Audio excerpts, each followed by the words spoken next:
The House will be in order. The chair lays before the House a communication from the Speaker. The Speaker's Rooms, Washington, D.C., May 6, 2024. I hereby appoint the Honorable Randy K. Weber, Sr.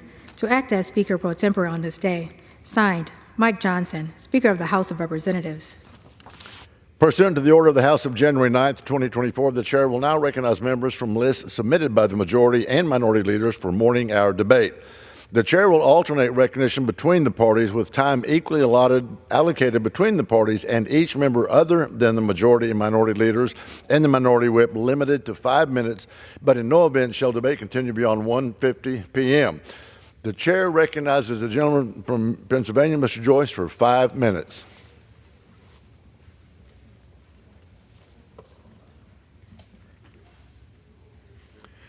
Mr. Speaker, last week, President Biden unilaterally made the decision to cancel more than $6.1 billion in debt for 300,000 art students across our country. This is a bailout. This bailout is an insult to the tens of millions of Americans who either paid off their student loans or who never attended college in the first place.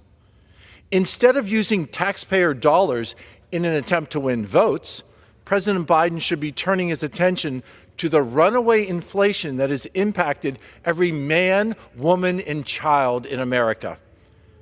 Parents shouldn't have to choose between buying gas or buying groceries for their families. Parents should not have to dip into their savings or into their retirement accounts to afford basic goods. Sadly, under President Biden, these decisions have become all too common. It is time to stop wasting taxpayer dollars on student bailouts and Green New Deal initiatives. It is time to return to fiscal restraint. It is time to put a stop to the runaway inflation that has become the trademark of the Biden administration. Thank you.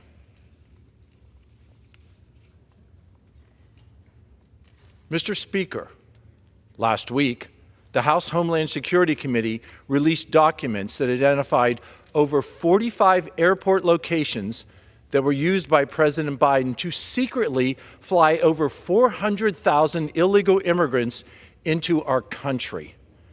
These documents, which the Biden administration only turned over under subpoena, show that Secretary Mayorkas and President Biden have been transporting illegal immigrants into communities across the United States. It is clear that President Biden is using our regional airports to spread this crisis and effectively make each and every state a border state. The American people cannot afford to have a Homeland Security secretary that fails to keep America safe. And Pennsylvania families cannot afford a president who cares more about illegal immigrants than about the American people. Thank you, Mr. Speaker, and I yield. The chair recognizes the gentleman from Guam, Mr. Molan, for 5 minutes.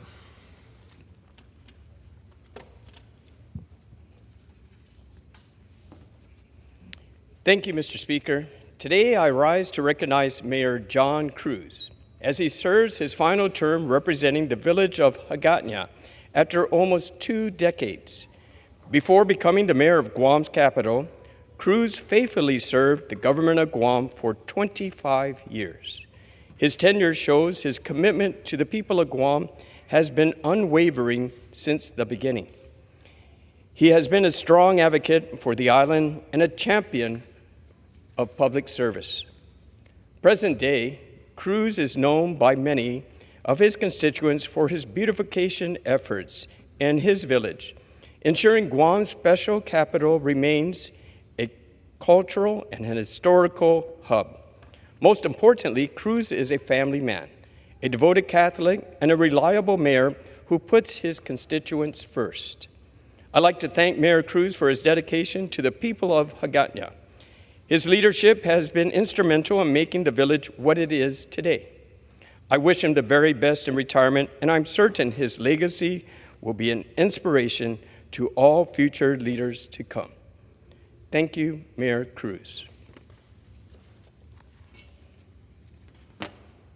Mr. Speaker, today I rise to honor a remarkable individual who has made significant contributions to the field of medicine, Dr. Vincent Dueñas. His deep passion for healing and his tireless dedication to patient care has made a profound impact on the lives of countless individuals in my community, the island of Guam. As he retires from his position, I'd like to thank him for 45 years of service at the Guam Memorial Hospital Authority. In addition to his distinguished career as an internal medicine doctor, he has also held the title of GMH's Associate Hospital Administrator of Medical Services, Medical Director of Respiratory Therapy, among many other positions. One of the most remarkable aspects of Dr. Dueñas' career is his exceptional ability to provide compassionate care. He has fostered an environment where patients can feel heard, understood, and supported. Aside from his time in the medical field, Dr. Dueñas also served our nation in uniform for 20 years. He was a member of the Guam Army National Guard, ultimately retiring with the rank of colonel. Dr. Dueñas' accomplishments and contributions to medicine are truly inspiring. His dedication, expertise, and passion have made a positive impact on countless lives in Guam. Today, we honor Dr. Dueñas and wish him the very best in his retirement. I am certain his legacy will continue to inspire future doctors to come. Thank you, Mr. Speaker. I yield back. The gentleman yields.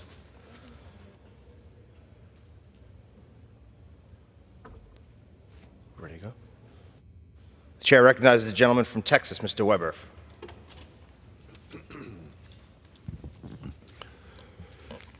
Mr. Speaker, I rise today to honor the life and legacy of one Senator Carl Allen Parker, a true Southeast Texas giant.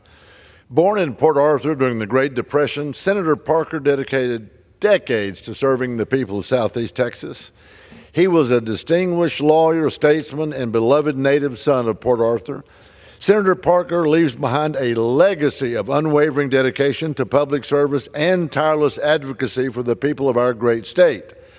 He will be remembered for his 34 years as a member of the Texas legislature, starting with his election to the House of Representatives in 1962 and then later to the Texas Senate, where he served until 1995.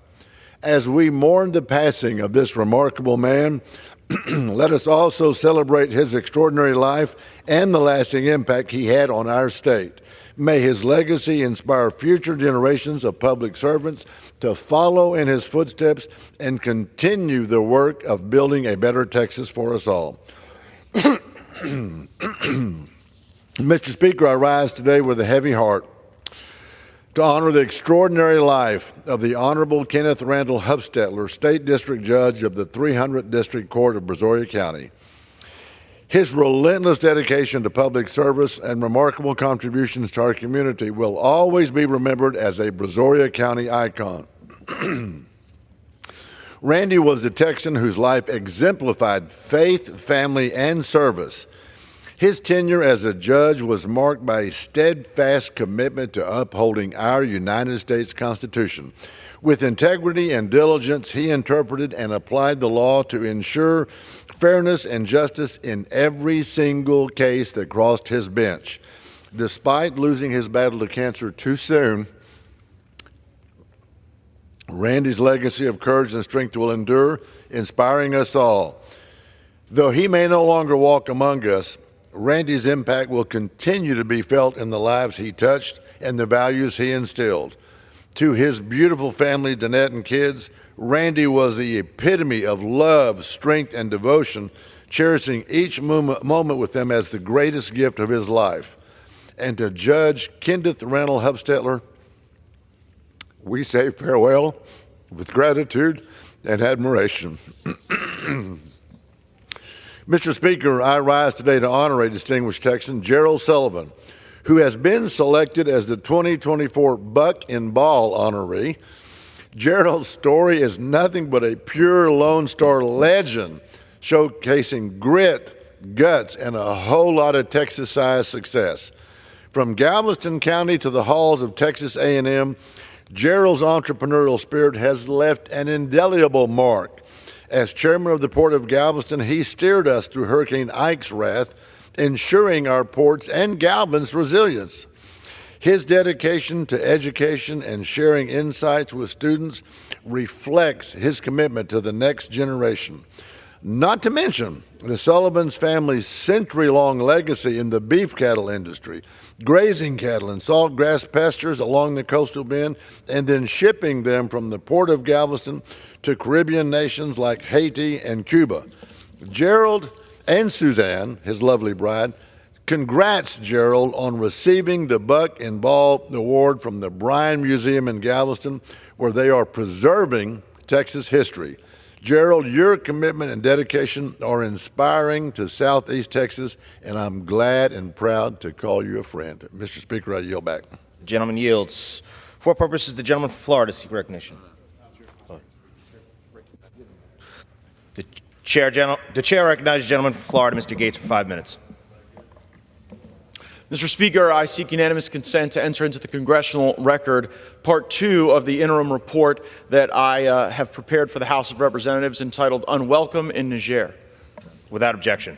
Mr. Speaker, I rise to warn this body of the deteriorating conditions in the African country of Niger and to give rise to the concern of service members and contractors. More than 1,000 of them right now are functionally being held hostage in Niger. They are being used as pawns during a negotiation that has left America at the bended knee of third world criminals and thugs as our troops seek medicine and fresh water and troop rotations. How did we get here with more than 1,100 Americans endangered right now in Niger? Well, it started back in March of 2023. Secretary of State Antony Blinken went to Niger and proclaimed that it was a model of resilience, a platform for great democracy. It would be where America would execute its Africa strategy. 1 year later, almost to the day, there was a coup in Niger. And guess who overthrew the government that we said was the great model of resilience? People we trained. We trained the coup leaders to go throw out the democratically elected government of Niger. And I know this will surprise you, but after that occurs, they say they want our bases that U.S. taxpayers have poured more than $1 billion into gone. They want our service members gone. And so I came to this floor after hearing from some of my constituents who were stationed in Niger. And after the overthrow of the government, there weren't resupply flights. They said, Congressman, we are going to be out of medicine in May if we don't get this sorted out. 3 days after I filed Part 1 of the report that I am supplementing today, the Biden administration announced that we will be leaving Niger.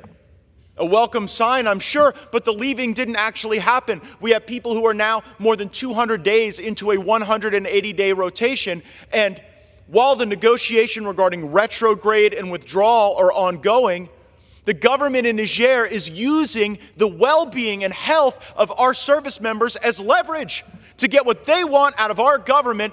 Our troops aren't getting medicine for malaria, for cholesterol, for their blood pressure, chronic conditions. And I have received the letters from the wives, from the fathers of the people who are in Niger now, and they say, we know that our family members are being extorted by the local governments when they try to leave, hundreds of dollars to even bring a bag through the airport. We know that Russians are behind the wire. You know what a real U.S. president would do? Say that C-130s are on their way to Niger today with the water and the medicine and the food our troops need, that they will have a full fighter pilot escort there. And if the Nigerian government or any other third world thug tries to even turn on their air defense systems, we should show those leaders and those thugs what the target package looks like on their houses and their family members, because it should not be Americans that are suffering because President Biden and Blinken are so embarrassed that their strategy in Africa failed that they're willing to let Americans' conditions deteriorate. They're willing to let our military spouses and family members wonder what's going to happen to their loved ones with their blood pressure rising and no blood pressure medication, or concerned what will happen now that we're in May and there's not sufficient malaria medication. We should always keep our people's well-being at the forefront of our minds. And today we should be resupplying our troops in Niger, Africa, and we should dare these thugs and criminals to mess with us while we're doing that. This is a total embarrassment, but saving politicians and people like Biden and Blinken from embarrassment is not worth putting U.S. troops at risk. I will stay on this. I will stay on our government and the Nigeri government to ensure that our military members and their families are appropriately treated and their concerns are elevated to the highest levels of this House. Thank you, Mr. Speaker. I yield back. The gentleman yields. Pursuant to Clause 12A of Rule 1, the chair declares the House in recess until 2 p.m. today.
The House will be in order. The prayer will be offered by Chaplain Kibben.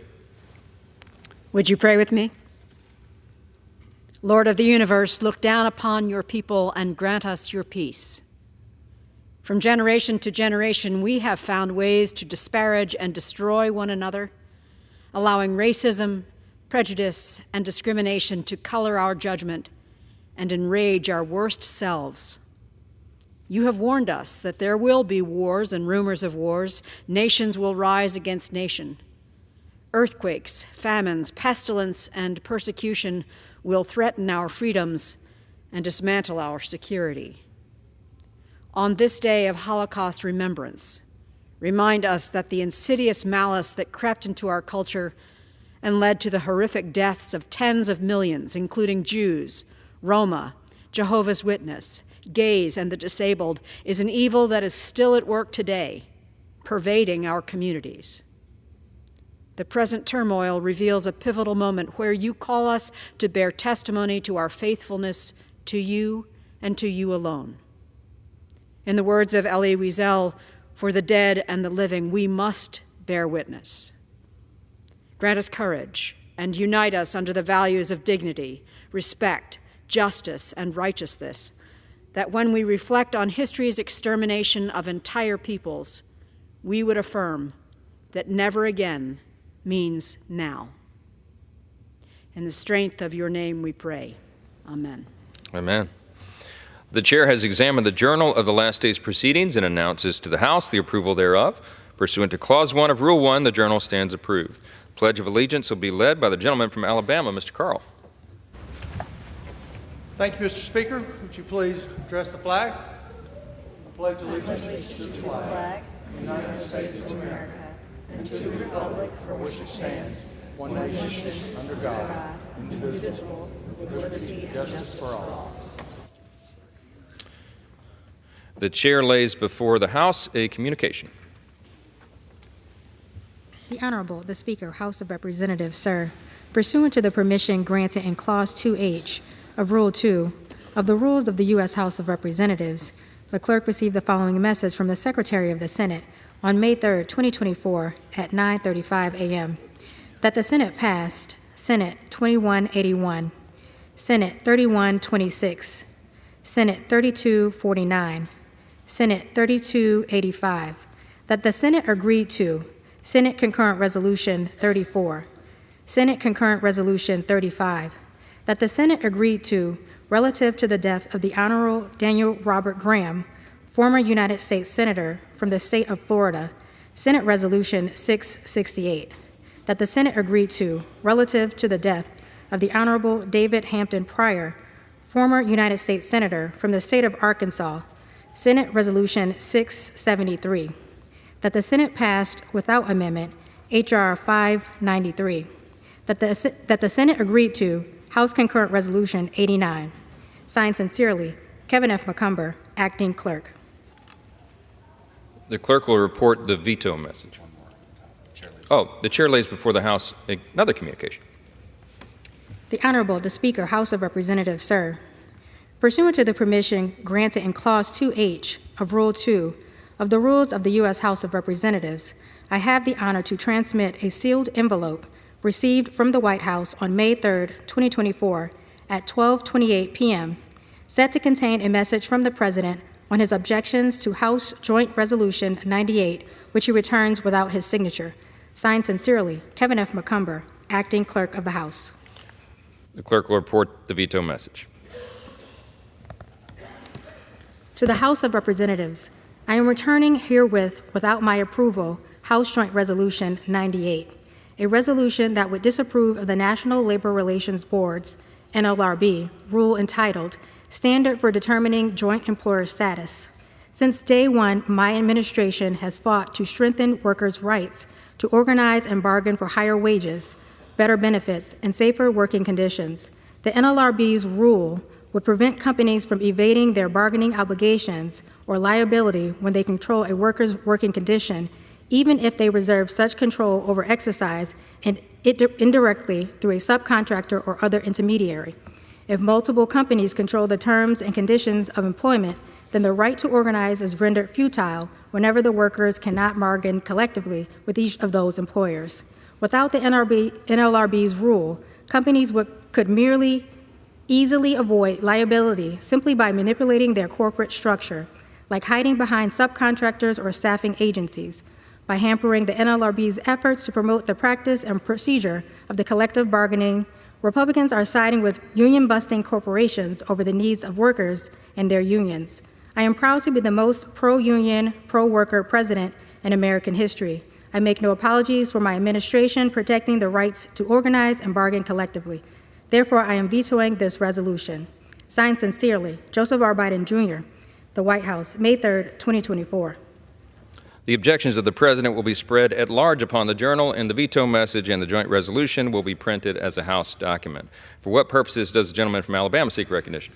Mr. Speaker, I ask unanimous consent that further consideration of the veto message and the joint resolution HJ Resolution 98 be postponed until legislative day, May the 7th, 2024. Is there objection to the request? Without objection, so ordered. Pursuant to Clause 12A of Rule 1, the Chair declares the House in recess subject to the call of the Chair.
The House will be in order. Pursuant to Clause 8 of Rule 20, the Chair will postpone further proceedings today on the motions to suspend the rules on which a recorded vote of the yeas and nays are ordered, or the votes objected to under the Clause 6 of Rule 20. The House will resume proceedings on postponed questions at a later time. For what purpose does the gentleman from Kansas seek recognition? Mr. Speaker, I move the House suspend the rules and pass the bill H.R. 6972 as amended. The clerk will report the title of the bill. H.R. 6972, a bill to amend Title V United States Code to require an executive agency whose head is a member of the National Security Council to notify the Executive Office of the President, the Comptroller General of the United States, and congressional leadership of such head becoming medically incapacitated within 24 hours and for other purposes. Pursuant to the rule, the gentleman from Kansas, Mr. LaTurner, and the gentleman from Maryland, Mr. Raskin, will each control 20 minutes. The Chair recognizes the gentleman from Kansas. Mr. Speaker, I ask unanimous consent that all members have 5 legislative days in which to revise and extend their remarks and include extraneous materials on this measure. Without objection, I yield myself such time as I may consume. the gentleman is recognized. Thank you, Mr. Speaker. Like many of you, I was shocked this past February when Congress learned that Secretary of Defense Lloyd Austin was medically incapacitated for days before the President or congressional leaders were made aware. The lack of transparency set off alarm bells on both sides of the aisle and across the national security community. We are experiencing crises across the world, crises that require our defense leadership to be alert and ready. Unfortunately, our defense leadership was not ready earlier this year. Secretary Austin was incapacitated and no one knew. In these times, we cannot afford to be caught so unprepared. That is why this bill is an important measure to ensure military readiness. The Securing the Chain of Command Continuity Act requires congressional and presidential notification when someone who is a member of the National Security Council and is the head of an executive agency becomes medically incapacitated. Under the bill, the person filling in for the incapacitated official must send the proper notifications within 24 hours of the official's medical incapacitation. If the proper notifications are not provided, a report detailing why the notification rules were not followed must be sent to Congress, the President, and the Comptroller General within 72 hours. This is a measured and balanced solution to this national security issue. I thank my colleagues, Representative Kiggins of Virginia and Representative Davis of North Carolina, for their bipartisan work on this important and timely legislation. I urge my colleagues on both sides of the aisle to support this bill, and I reserve the balance of my time. The gentleman reserves. The gentleman from Maryland is recognized. Thank you, Mr. Speaker. I will yield myself such time as I may consume. Thank you, Mr. LaTurner, for your excellent introduction. I rise also in support of H.R. 6972, which would amend the Federal Vacancies Reform Act of 1998 to require any agency head who's a member of the National Security Council to notify the Executive Office of the President, GAO, and congressional leadership within 24 hours in the event of medical incapacity. This bill was brought forth after the hospitalization several months ago of Secretary of Defense Lloyd Austin to treat complications from cancer surgery. Secretary Austin has taken responsibility for the lack of notification to the President during his hospitalization and has assured the American people that, quote, there were no gaps in authorities and no risks to the department's command and control during his absence. A congressional hearing on the topic in February confirmed as much, and a classified review found, quote, no ill intent by the Secretary's staff. I commend the Biden administration for the swift action it took to conduct a thorough review of current protocols and to ensure that the Office of the President receives all proper notifications. This bill aligns with the Biden administration's efforts in the field. Consistent with the spirit of transparency embodied in the 25th Amendment to the Constitution, which requires congressional leadership to be notified if the President is unable to discharge the duties of his or her office, I agree that Congress should be notified if an agency head who's a member of the NSC is similarly incapacitated. I support this legislation. I congratulate Secretary Austin on his recovery, and I reserve the balance of my time. The reserves. The gentleman from Kansas is recognized. Thank you, Mr. Speaker, and thank you, Mr. Raskin. I would like to recognize the gentlewoman from Virginia, Ms. Kiggins, for 5 minutes. The gentlewoman is recognized. Thank you, Mr. Speaker. I'm proud to rise today to speak in support of my legislation, the Securing the Chain of Command Continuity Act. At a time when our nation is facing threats around the world, We cannot afford for those who are critical to America's national security to disappear without explanation and a clear delegation of their responsibilities. As someone who served in the armed forces for nearly 10 years, I was alarmed by reports back in January that those at the highest levels in the chain of command were not informed when Secretary of Defense Austin required an unexpected leave of absence due to health challenges. For days, essential members of the National Security Council, including the President, were left in the dark regarding his status, causing a serious breach of command and control that is the bedrock of America's defense supremacy. I'm concerned for Secretary Austin's health and wish him well. However, the Department of Defense's lack of transparency surrounding his absence is very concerning. Critical communication breakdowns like these could have disastrous results and put our men and women in uniform at risk. To ensure America remains capable of combating threats wherever and whenever they occur, we not only need an unparalleled fighting force, but also a strong chain of command among our military's leadership that cannot be compromised. That's why I introduced the Securing the Chain of Command Continuity Act, alongside my colleague on the other side of the aisle, Congressman Davis of North Carolina, to prevent any similar chain of command breakdowns in the future and preserve the integrity of our national security. My bipartisan legislation would amend existing law to require all members of the National Security Council to notify the Executive Office of the President, the Comptroller General of the United States, and to each chamber of Congress within 24 hours of any planned or emergent medical incapacitation. In the event this notification does not occur, a comprehensive report must be submitted, providing transparency surrounding the incapacitation or related notification failure within 30 days. At a time when our service members are facing lethal attacks from our adversaries overseas, my bill will help ensure a continuous chain of command so that our military and national defense systems can operate seamlessly in case of an emergency and achieve mission success. It is my goal in Congress to advance legislation that protects our country, our citizens, and our men and women in uniform. That's why I drafted this national security bill in a way that all common sense members can support no matter which side of the aisle they are on. I was pleased when the Securing the Chain of Command Continuity Act was passed unanimously out of the House Oversight Committee in February, proving just how nonpartisan this effort is. I want to thank Congressman Davis for his partnership with me on this critical issue.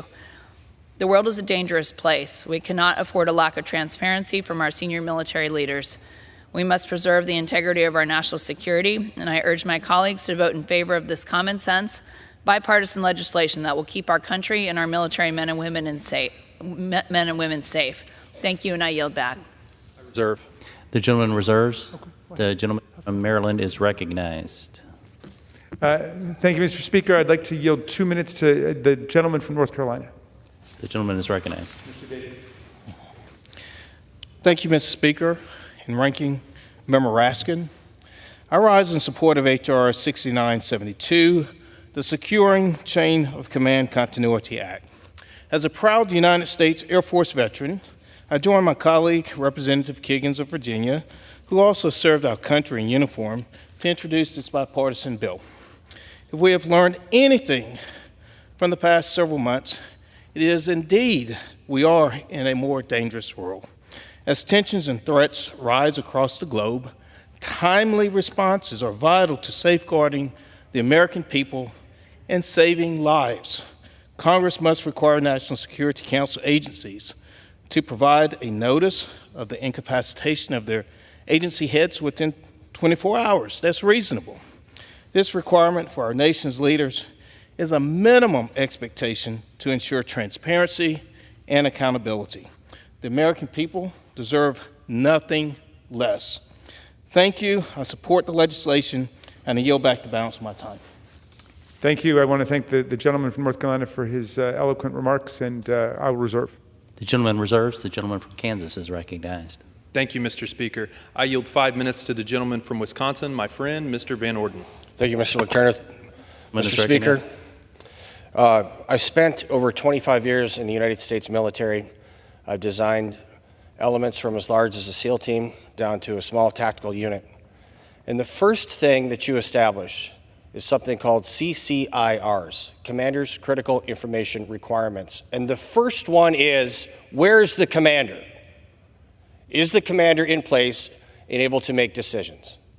And unfortunately, the most powerful Department of Defense in the history of the world led by Lloyd Austin, failed to do the most simple task that is required of any commander, and that is to inform the commander-in-chief of your presence.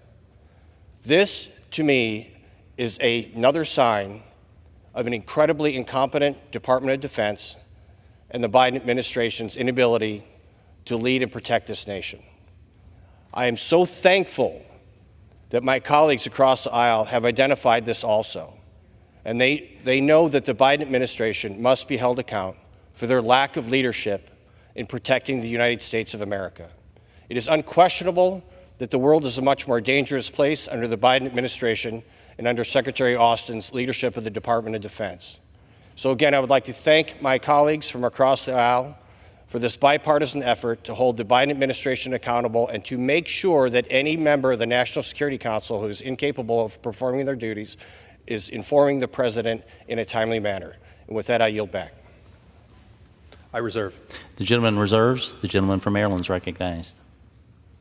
I'll reserve. The gentleman reserves. The gentleman from Kansas. I'm prepared to close. And Gentleman I'm from prepared Kansas to close reserves. as well. Gentleman from Thank Maryland you is kindly. recognized. You know, we had such a nice bipartisan spirit going. I almost want to bite my tongue, but I do have to respond to the last speaker who took a gratuitous shot at President Biden and the Biden administration, which has moved very quickly to get behind this legislation and to address this gap in the law. We do need to always establish the chain of command, and we need to know, as the gentleman from Wisconsin was saying, where is the commander-in-chief? Where is the leader? And that was the question everybody was asking on January 6th when this institution, this body, came under brutal, merciless attack by a mob incited by the former president. And nearly 150 of our police officers were wounded, brutalized, and hospitalized in that attack. And everybody was asking this very question the gentleman from Wisconsin was asking, which is, where is the commander-in-chief? Where is the leader? Where is the National Guard? So I'm sorry to have to make that refutation of the last interjection by the gentleman from Wisconsin. And again, I want to thank Mr. LeTurner for the bipartisan spirit with which he brings this legislation forward, and I strongly support it. And I yield back. The gentleman yields. The gentleman from Kansas is recognized. We were so close, Mr. Speaker. So close. Mr. Speaker, I encourage my House colleagues to support this common sense government transparency bill to address a relevant national security concern. I yield back the balance of my time. The gentleman yields. The question is, will the House suspend the rules and pass the bill H.R. 6972 as amended? All those in favor say aye. All those opposed, no. In the opinion of the chair, 2/3 being in the affirmative, the rules are suspended, the bill is passed, and without objection, the motion to reconsider is laid on the table. For what purpose does the gentleman from Kansas seek recognition? Mr. Speaker, I move that the House suspend the rules and pass the bill H.R. 7219 as amended. The clerk will report the title of the bill. H.R. 7219, a bill to ensure that federal agencies rely on the best reasonably available scientific, technical, demographic, economic, and statistical information and evidence to develop, issue, or inform the public of the nature and basis of federal agency rules and guidance and for other purposes. Pursuant to the rule, the gentleman from Kansas, Mr. LeTurner, and the gentleman from Maryland, Mr. Raskin, will each control 20 minutes. The chair recognizes the gentleman from Kansas. Mr. Speaker, I ask unanimous consent that all members have 5 legislative days in which to revise and extend their remarks and include extraneous materials on this measure. Without objection.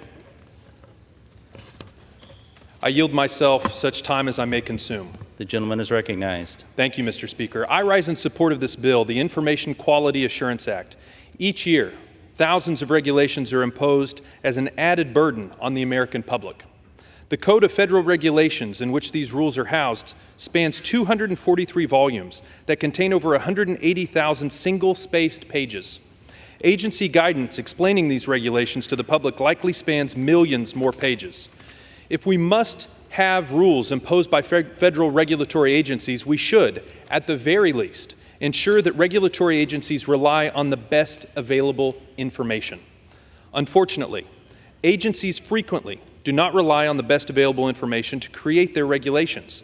Year after year, the federal courts are clogged with litigation brought by regulated parties who point out that federal agencies have acted based on flawed information. Over the years, Congress has tried to improve this situation. In 2000, Congress enacted the Information Quality Act, which charged the Office of Management and Budget and each federal agency to adopt guidelines to assure agencies relied on high-quality information. In 2015, Congress enacted the Foundations of Evidence-Based Policymaking Act, expanding on the Information Quality Act to further ensure agencies use high-quality information. Still, disputes continue to arise over whether regulators are basing their decisions on the best quality information available. Every year, courts strike down agency rules that do not rely on adequate information. Every year, agency guidance that does not rely on the best information forces regulated parties down pathways that do not make sense. The Information Quality Assurance Act takes several major but straightforward steps to solve that problem. For the first time, it requires that information on which agencies rest their rules and guidance be best reasonably available information. It also includes several additional terms to make sure agencies are finally held to that standard. This legislation will improve the quality of agency decision-making, improve the acceptability of new rules and guidance, and avoid the need for many disputes over agencies' use of information to go to court. I urge my colleagues to support this bill, and I thank Representative McClain and Representative Porter for their work on this important bipartisan legislation. I reserve the balance of my time. The gentleman reserves. The gentleman from Maryland is recognized. Mr. Speaker, thank you. I yield myself such time as I might consume. The gentleman is recognized. And I rise in support of the Comment Integrity and Management Act. Technological advances have expanded access to federal agencies' online rulemaking dockets and have made it easier for the public to comment on proposed rules. And that's a very good thing from the standpoint of transparency, accountability, and deliberation. At the same time, in some recent high-profile rulemakings, agencies have received an extraordinarily high volume of completely duplicative comments, which has created some challenges for agencies in processing them and managing their online rulemaking dockets. I'm sure members are familiar with receiving a standardized message hundreds or even thousands of times from constituents or people across the country. This bill is designed to help agencies manage such mass comments and computer-generated comments submitted in response to proposed rules. It's not intended in any way to discourage mass comments, which are indeed a vital part of the regulatory process. The bill would simply allow agencies to post a representative sample of mass comments, but if they choose to do that, they would also be required to post the number.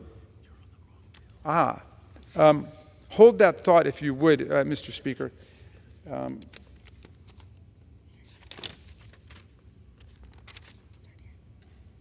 Okay. I was describing the next bill. Forgive me, we got our papers confused here. So keep that in mind. I like that one too. The Information Quality Assurance Act is bipartisan legislation introduced by Representatives Porter and McClain, and I commend them for their work on it. It would require the Director of OMB to update guidance issued under the Information Quality Act. That guidance is more than 20 years old, and much work's been done by Congress and the executive branch on these issues in the interim. The Evidence-Based Policymaking Act, the Data Act, and the Open Government Act are just a few new laws requiring updated guidance. Updated guidance would enable agencies to better ensure the quality of information and evidence used in promulgating regulations. The new guidance would ensure that the best reasonably available scientific, demographic, economic, financial, and statistical information is relied on during the regulatory process. The bill also continues the practices of the Information Quality Act that allow for public input on the information submitted and mechanisms for OMB to report any complaints to Congress. I want to thank the majority for working closely with us and the administration in crafting this bill. The result is strong, and I fully support it. Thank you, and I'll reserve. The gentleman from Kansas is recognized. Thank you, Mr. Speaker, and I want to thank the gentleman for making that mistake so that when I make it here in a few bills, it'll be easier for me. I would like to yield 5 minutes to the gentlewoman from Michigan, my friend, Ms. McClain. Thank you. The gentlewoman is recognized. Thank you, Mr. Speaker. I'm proud to be the sponsor of H.R. 7219, the Information Quality Assurance Act. I'd also like to thank Representative Katie Porter for partnering with me on this important piece of legislation. From my time in business, I can tell you American employers and workers cannot afford for the federal government to impose new regulations and guidance on them that are misinformed, misconceived, and quite frankly, backed by bad data. Regulations like that only harm the American people. They needlessly drain employers' resources, kill jobs, and cede economic victory to Americans' other competitors like China.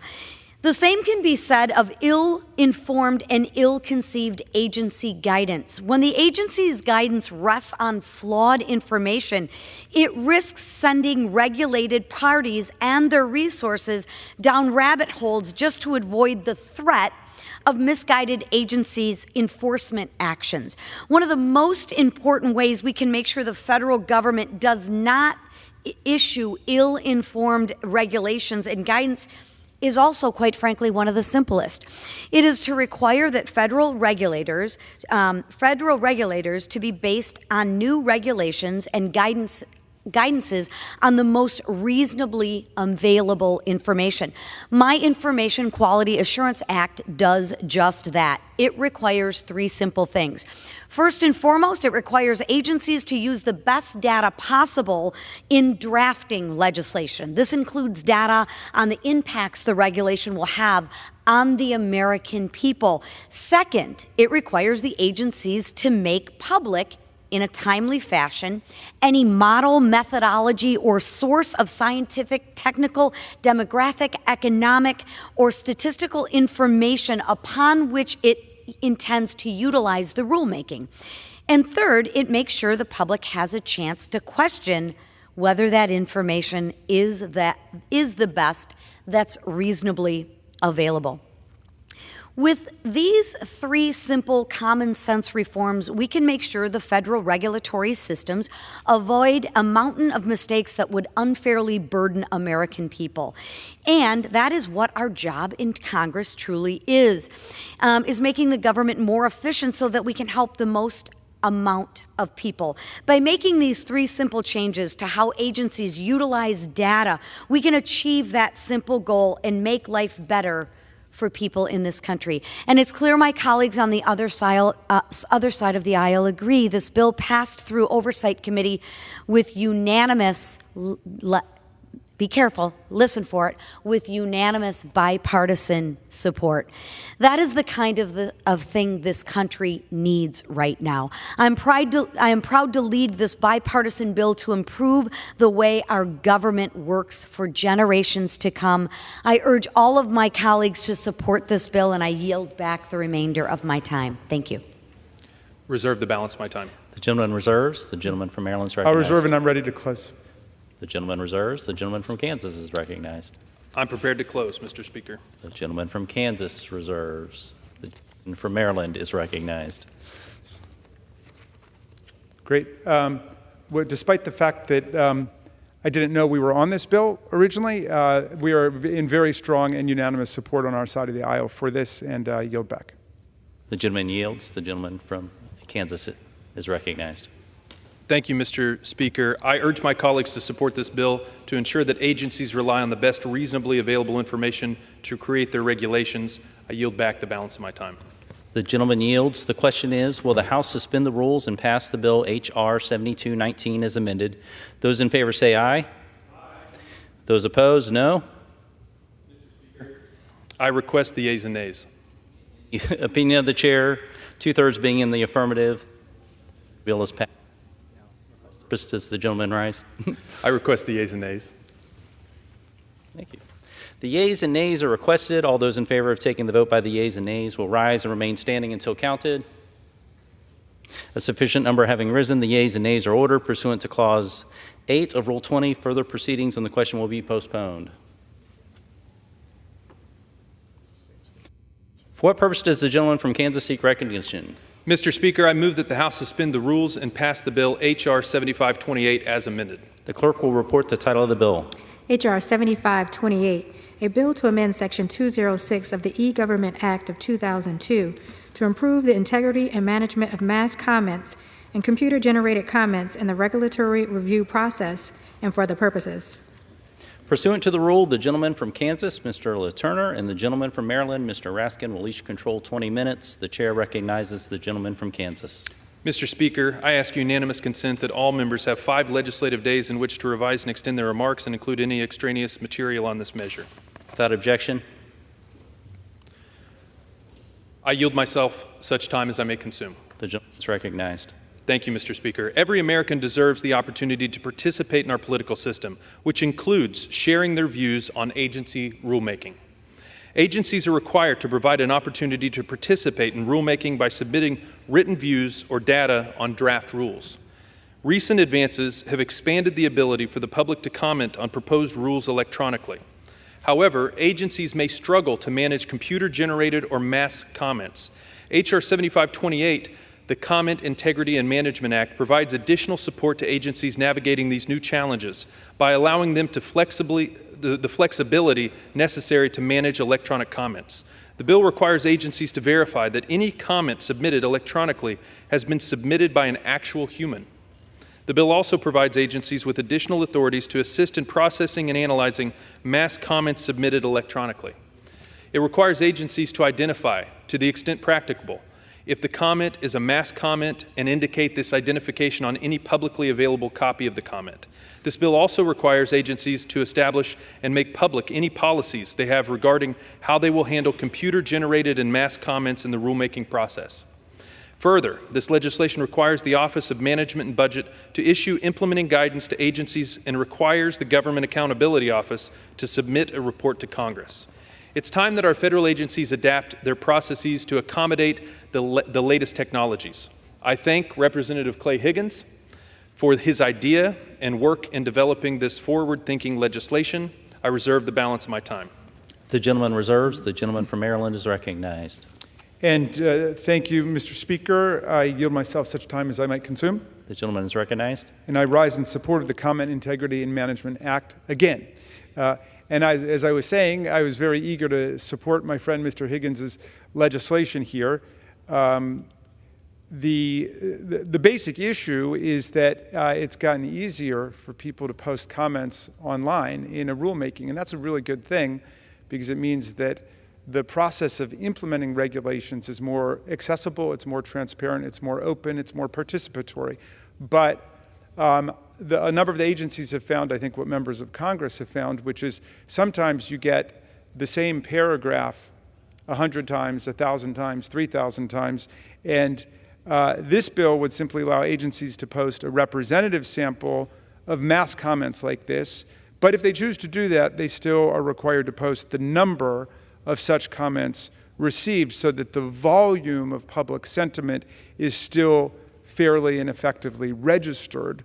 And the bill would also require agencies within 1 year to establish policies for handling computer-generated comments, which is a growing concern to manage with the recent remarkable advances in artificial intelligence. But I'm eager to hear from Mr. Higgins because I view his legislation as one that supports the administrative rulemaking process, which is so much under attack these days. There are people who say we shouldn't have rules and regulations, but of course the way our system works is that in Congress we pass laws on things like the Clean Air Act and the Clean Water Act, but we don't get into all of the fine details. That's left to the executive branch to do a rulemaking, and then that too is an open process where people can register their concerns and send comments in. And we just want to make sure that that process continues to operate effectively and is not overwhelmed and overburdened by AI and just by computer duplicated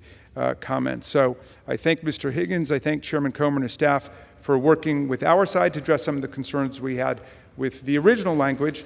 I understand the administration and some outside groups have also registered some concerns about the legislation that have been addressed.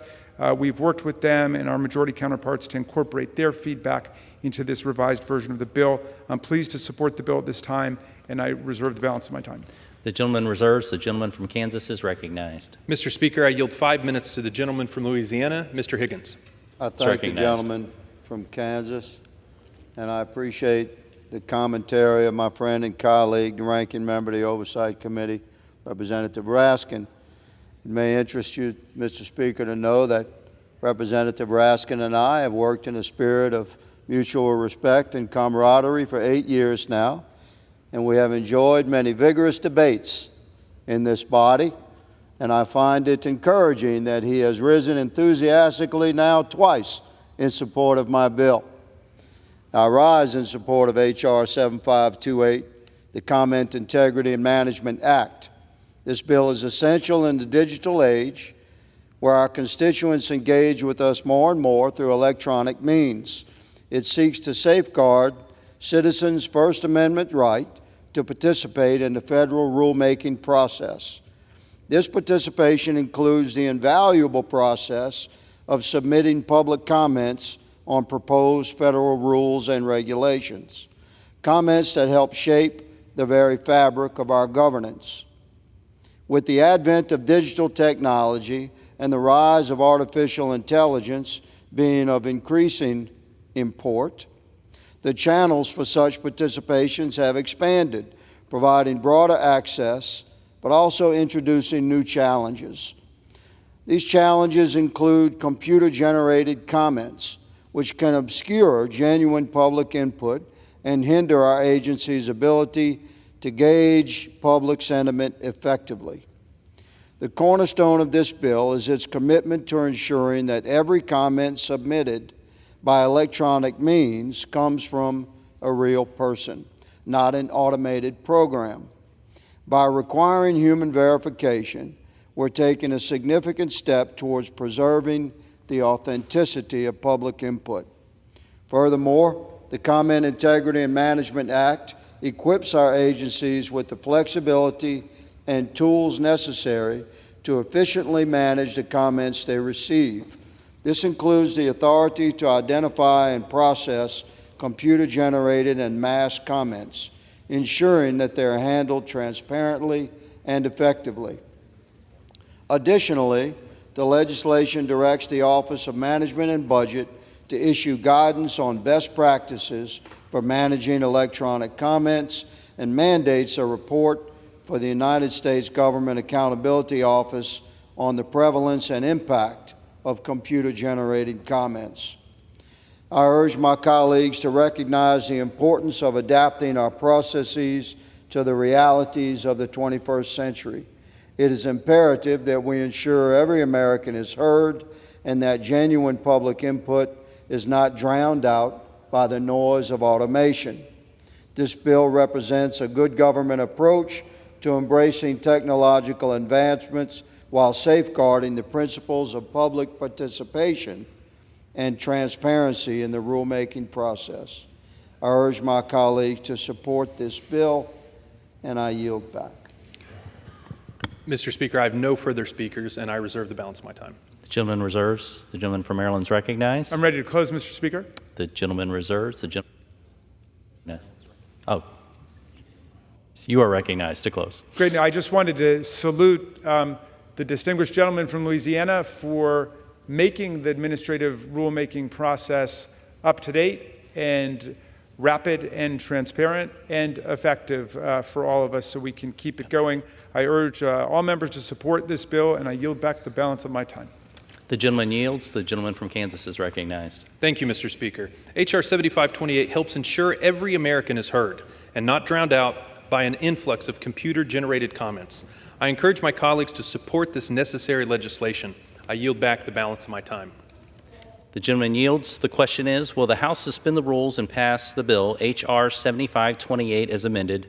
Those in favor say aye. Those opposed, no. In the opinion of the chair, 2/3 being in the affirmative, the rules are suspended, the bill is passed, and without objection, the motion to reconsider is laid on the table.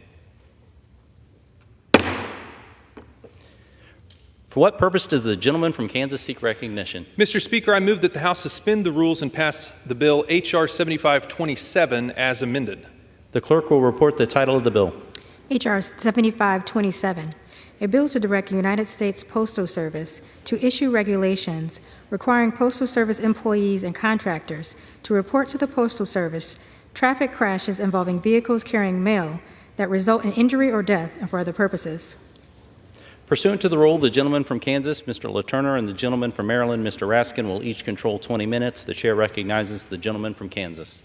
Mr. Speaker, I ask unanimous consent that all members have 5 legislative days in which to revise and extend their remarks and include extraneous material on this measure. Without objection, I yield myself such time as I may consume. the gentleman is recognized. Thank you, Mr. Speaker. I rise in support of H.R. 7527, which requires U.S. Postal Service employees and contractors to report traffic crashes that result in injury or death to the Postal Service. Last year, the Wall Street Journal published an article alleging that the Postal Service contracted with low-cost trucking companies that did not follow highway safety regulations. They also reported that postal contractors have been involved in car crashes that have killed 79 people in the last 3 years. To conduct oversight of this important topic, Congress needs to be informed. The Mail Traffic Deaths Reporting Act requires the Postal Service to report to Congress any traffic crashes that result in injury or death. Under the bill, Postal Service employees and contractors will have 3 days to report a traffic accident to the Postal Service. These reports will include, at minimum, the date, time, location, nature of the crash, information identifying the contractor, and number of injuries and fatalities. The Postal Service will maintain a comprehensive internal digital database of this information. The Postal Service is also required to compile a publicly available report summarizing annual stats related to injuries and death from traffic accidents. I thank Representative Connolly and House Oversight Committee Chairman James Comer for bringing this necessary legislation to the consideration of the House. I reserve the balance of my time. The gentleman reserves. The gentleman from Maryland is recognized. Mr. Speaker, I'll yield myself such time as I might consume. The gentleman is recognized. Thank you kindly. I want to rise in strong support of this legislation introduced by Mr. Conley. Between 2021 and 2023, trucking drivers contracted by the Postal Service were involved in at least 68 different traffic accidents, and 79 people were killed in them. On February 27, 2024, the Postal Service Office of the Inspector General found that the Postal Service failed to record all mail transport accidents in a central database, including accidents involving trucking driver contractors. As a result, the Postal Service failed to have a complete understanding of traffic accidents and the comprehensive safety performance of its mail transport drivers. With this new information from the IG, it's clear that the level of fatalities across this period could have even been higher. The Mail Traffic Death Reporting Act, the excellent bill brought forward by Mr. Conley, would resolve these serious oversight deficiencies by increasing transparency and comprehension, understanding of the full scale of mail transport accidents, and ultimately improve safety for postal transport drivers and for the public. The bill would require all Postal Service mail transport drivers, including 4,600 postal trucking contractors, to adhere to a range of reporting, tracking, and accountability measures. I thank Subcommittee Ranking Member Jerry Conley from Virginia for his great leadership in strengthening Postal Service mail transport safety. I'm pleased to support this legislation, and I'll yield 5 minutes to the gentleman from Virginia. Gentleman is recognized. Thank you, Mr. Speaker, and I thank my good friend from Maryland, the distinguished ranking member, and the Republican manager from Kansas. Mr. Speaker, I rise today in support of the Mail Traffic Deaths Reporting Act. This necessary bill, which I'm co-leading with my distinguished colleague, the chairman of the Oversight and Accountability Committee, Mr. Comer, has strong bipartisan support. It passed through our committee 40-0. I'm thrilled the chairman and I could partner to write and introduce the Mail Traffic Deaths Reporting Act, which requires the United States Postal Service to collect, track, and report on serious crashes and fatalities involving vehicles transporting U.S. postal mail. The chairman and I have both met with the families of truck crash victims. We've heard their painful stories, and we're committed to stopping preventable tragedies involving mail transport. These families turned advocates welcome this legislation, which is endorsed by the Truck Safety Coalition. In June of 2022, the Godine family was traveling back to their home in Gillette, Wyoming. Traveling behind the family on I-25 as they passed Greeley, Colorado, was a freight truck, a contract freight truck carrying U.S. mail with the U.S. Postal Service contract. The truck's brakes were out of alignment. It was uninsured, and its driver had no commercial driver's license. When that truck carrying U.S. Postal delivery material slammed into the back of the Godin's family vehicle in an instant, Mr. Speaker, 3 generations of Godin were killed. They lost their lives, including a 3-month-old baby, Tesley. Safety concerns about freight contract trucking practices at the Postal Service have been increasing ever since. Between 2020 and 2023, as has been noted, at least 79 people have been killed in crashes involving trucks contracted by the Postal Service. The true number is higher because just last year we learned that the Postal Service did not report serious crashes involving its trucking contractors. That revelation raised serious questions about safety oversight by the USPS involving their contracted vehicles, including the troubling allegation that the Postal Service is managing truck freight operations which do not adhere to legal and common sense safety standards. The Postal Service has, for example, set delivery schedules requiring drivers to exceed hours of service requirements and has selected carriers with extensive records of safety violations. It would look like there's no vetting of these contractors at all. Between December of 2020 and December of 2022, the Department of Transportation identified a frightening 466 Postal Service trucking contractors that had high rates of violations related to driving hours. In 2021 and 2022, 39% of trucking companies carrying U.S. mail by contract violated rules meant to prevent driver exhaustion and did so repeatedly. Between 2017 and 2022, one single trucking group contracted by USPS had broken those rules 200 times plus. When I asked the Postal Service for the number of deaths involved in the contracted transport of mail, the Postal Service said they didn't have that information because they did not collect, monitor, or report such information. Imagine that comfort to grieving families. That was until, of course, May of 2023, when I asked the Inspector General of the Postal Service to look into this issue. And all of a sudden, the Postal Service responded by establishing an ad hoc, centralized reporting mechanism for serious and deadly crashes involving postal freight contractors. At the USPS, OIG stated in its report, and I ask unanimous consent to be added into the record, this past March, that while a welcome step, the Postal Service still does not have a single written policy requiring the tracking of trucking contractor accidents and fatalities. After all of this, the OIG's #1 recommendation was that the Postal Service fix this serious safety oversight immediately, and that's what we're doing today.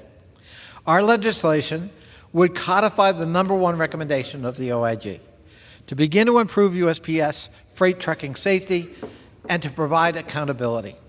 This bill will maintain an internal database and I hope will lead to reforms by the Postal Service and save lives. I yield back. Gentleman yields. Gentleman from Maryland is recognized. I'll reserve, Mr. Speaker. Gentleman reserves. Gentleman from Kansas is recognized. I have no further speakers and I'm prepared to close. Gentleman from Kansas closing. Maryland's recognized. But I just wanted to pose a couple of questions to my colleague from Virginia in a colloquy. Mr. Connolly. How much time does he have? Is it the case that rules that would clearly apply to USPS trucks carrying postal mail have not been applied to the contractors? I think that's a fair conclusion. So, in other words, the postal truck drivers who are working for the Postal Service, they have to have all the proper licensure and all the proper certification and training. Presumably the brakes are checked on their trucks, but because of the contracting out, they somehow have been able to escape all the rules we have with respect to road safety? I think, again, that's a fair conclusion, Mr. Raskin. All right. Well, look, I just want to, again, commend you for bringing this to public attention. That's an extraordinary number of people to lose their lives on the road to private contractors who seem to have completely escaped the grasp of the rules that have been adopted under the Postal Service. And we know that the Postal Service traditionally has taken a far more serious interest in public safety and the public welfare. If I may say to you, Mr. Raskin, what's so troubling is these are 100% preventable tragedies. Not one of these lives had to be lost, but for the callousness and lack of regard at the Postal Service in vetting freight contractors. All right. And with that, I'm prepared to close, Mr. Speaker.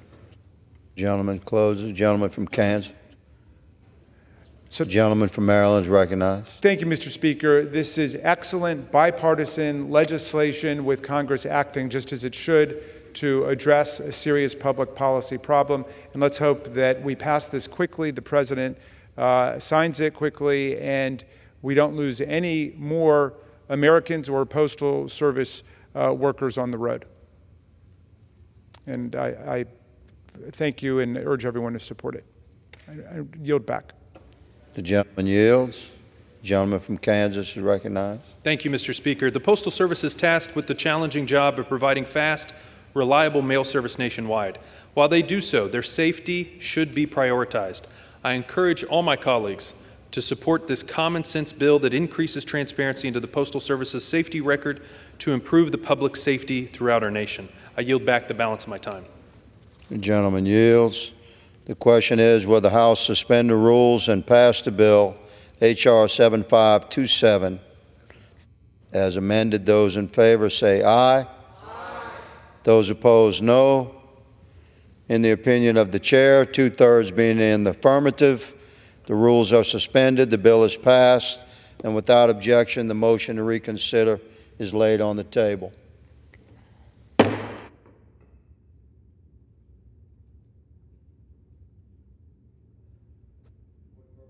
Does the gentleman from Kansas seek recognition? Mr. Speaker, I move that the House suspend the rules and pass the bill H.R. 7525. The clerk will report the title of the bill. H.R. 7525, a bill to require the Director of the Office of Management and Budget to issue guidance to agencies requiring special districts to be recognized as local government for the purpose of federal financial assistance determinations. Pursuant to the rule, the gentleman from Kansas, Mr. LaTurner, and the gentlewoman from the District of Columbia, Ms. Norton, each will control 20 minutes. The chair recognizes the gentleman from Kansas. Mr. Speaker, I ask unanimous consent that all members have 5 legislative days in which to revise and extend their remarks and include any extraneous materials on this measure. Without objection. I yield myself such time as I may consume.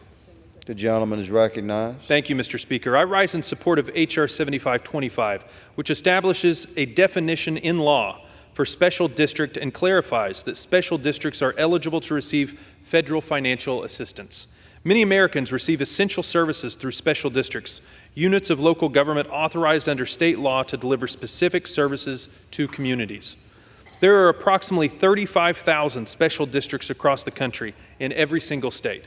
Some examples of special districts are ambulance service districts, drainage districts, emergency service boards, and flood control districts, to name a few.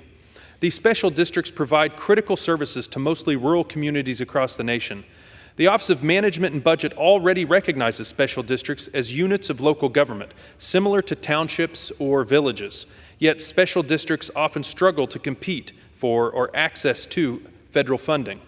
The Special District Grant Accessibility Act works to solve this problem and ensures that special districts are on equal footing with other units of local government. This bill requires the Office of Management and Budget to issue guidance to federal agencies emphasizing how special districts should be recognized as a unit of local government. This legislation is supported by the National Special Districts Coalition. I thank Representative Fallon and Representative Peterson for their work on this important bipartisan bill, which impacts nearly every congressional district in our nation. I urge my colleagues to support this bipartisan bill and reserve the balance of my time. The gentleman reserves. The gentlewoman from the District of Columbia is recognized. Mr. Speaker, I rise in support of H.R. 7525, the Special District Grant Accessibility Act is a bipartisan measure that takes a positive step forward, ensuring that federal policy better reflects the complexities of local governments and how they work. Congress confronted these complexities when it acted and to send aid to local governments during the coronavirus pandemic. This included committee's Democrats' historic work with the Biden-Harris administration to provide $350 billion in direct financial assistance to more than 30 governments across the country, the vast majority of which were small local governments, and many of whom received significant assistance for the first time. This bill would provide further clarity around special districts, a special unit of local government. According to the National Special Districts Coalition, there are roughly 35,000 such special districts across the nation that play an important role in delivering essential services like wastewater treatment and fire protection to millions of Americans. Special districts have reported challenges when trying to access federal funding opportunities and have indicated that a unified federal definition of, quote, special district, unquote, would help clarify how entities can best assist local communities through federal assistance programs. To address these concerns, H.R. 7525 would codify the definition of the term and direct OMB to clarify how federal agencies can recognize special districts as units of local government for the purpose of being eligible for federal grants and other federal assistance. Congress and the federal government must continually work to ensure federal assistance programs are authorized, funded, and implemented to best address the needs of local communities. This should include careful consideration of the intricacies of local governments and a rigorous commitment to ensuring federal assistance promotes equal opportunity for everyone. I appreciate Subcommittee Chairman Pat Fallon and Representative Brittany Peterson for their excellent bipartisan work and support of this bill, and I reserve the balance of my time. The gentlewoman reserves. The gentleman from Kansas is recognized. Mr. Speaker, I yield 5 minutes to the gentleman from Texas, my friend, Mr. Fallon. The gentleman is recognized. Thank you, Mr. Speaker. And I want to thank my colleague, my good friend from Kansas as well. I rise today in support of H.R. 7525, the Special District Grant Accessibility Act, introduced by myself and my colleague, Representative Peterson from the Centennial State of Colorado. Mr. Speaker, special districts are a type of local government authorized by state law which deliver specialized services to specific communities that would otherwise not be provided. In rural areas, for instance, special districts may provide fire protection, mosquito control, ambulatory services, etc. Special districts also occur in urban areas and can provide airport, road, and transit services. According to the National Special Districts Coalition, as my colleague, Mr. Letourneau said, from Kansas, there are about 35,000 special districts in the country, and they're in every state. In Texas, we have over 3,300 districts providing all manner of government goods and services. Yet, as these lesser-known units of government, special districts have struggled to consistently access federal financial assistance. H.R. 7525 would remedy that and would emphasize that special districts are units of local government and are therefore eligible for federal financial assistance by establishing a definition in law for special districts and requiring the Office of Management and Budget to issue guidance to federal agencies as well as grant issuing agencies. This bill also requires an OMB report to Congress on the agency's implementation and conformity to the guidance. Again, I'd like to thank Representative Peterson and the bipartisan coalition of members who co-sponsored this bill. I encourage a yes vote, and with that, I yield back. The gentleman yields back. The gentleman from Kansas reserves. I have no further speakers, and I reserve. The gentlewoman from the District of Columbia is recognized. Mr. Speaker, I yield the gentlelady from Colorado, Ms. Peterson, 2 minutes. The gentlewoman is recognized for 2 minutes. Thank you, Mr. Speaker. I rise today in support of the Special District Grant Accessibility Act, and I want to thank my colleague, Representative Fallon, for your leadership and bipartisan collaboration on this bill. I also want to thank the advocates who raised this concern with our office and give a huge shout out to my team for doing the work to get it to this point. Special districts are local governments that are created by the people for a community to deliver specialized services. There are 35,000 special districts across the country, and this includes providing services ranging from drinking water and wastewater management to healthcare, transit, natural resource conservation, and much more. This bipartisan bill will ensure federal policies better reflect the complexities of local government by creating a federal definition. I didn't realize that there were so many barriers at the local level to actually drawing down those federal funds when it comes to community block grants, child care services, and even transportation needs. We also saw significant barriers when it came to the pandemic and the ARPA funding that was going down to help support communities through that difficult time.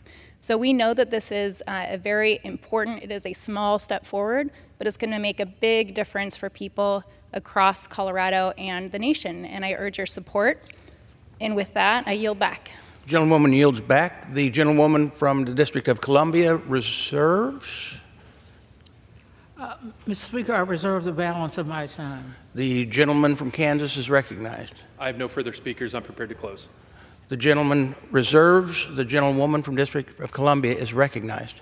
Mr. Speaker, again, I support H.R. 7525, and I yield back the balance of my time. Gentlewoman yields back. The gentleman from Kansas is recognized. Thank you, Mr. Speaker. I urge my colleagues to support this bipartisan bill to emphasize that special districts are eligible for federal financial assistance. I yield back the balance of my time. Gentleman yields back. The question is on, will the House suspend the rules and pass Bill H.R. 7525? All those in favor say aye.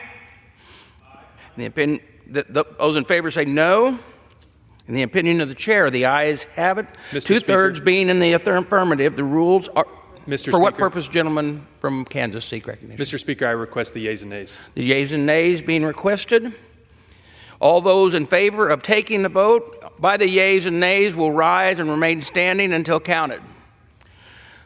A sufficient number having risen, the yeas and nays are ordered. Pursuant to Clause 8 of Rule 20, further proceedings on this question will be postponed.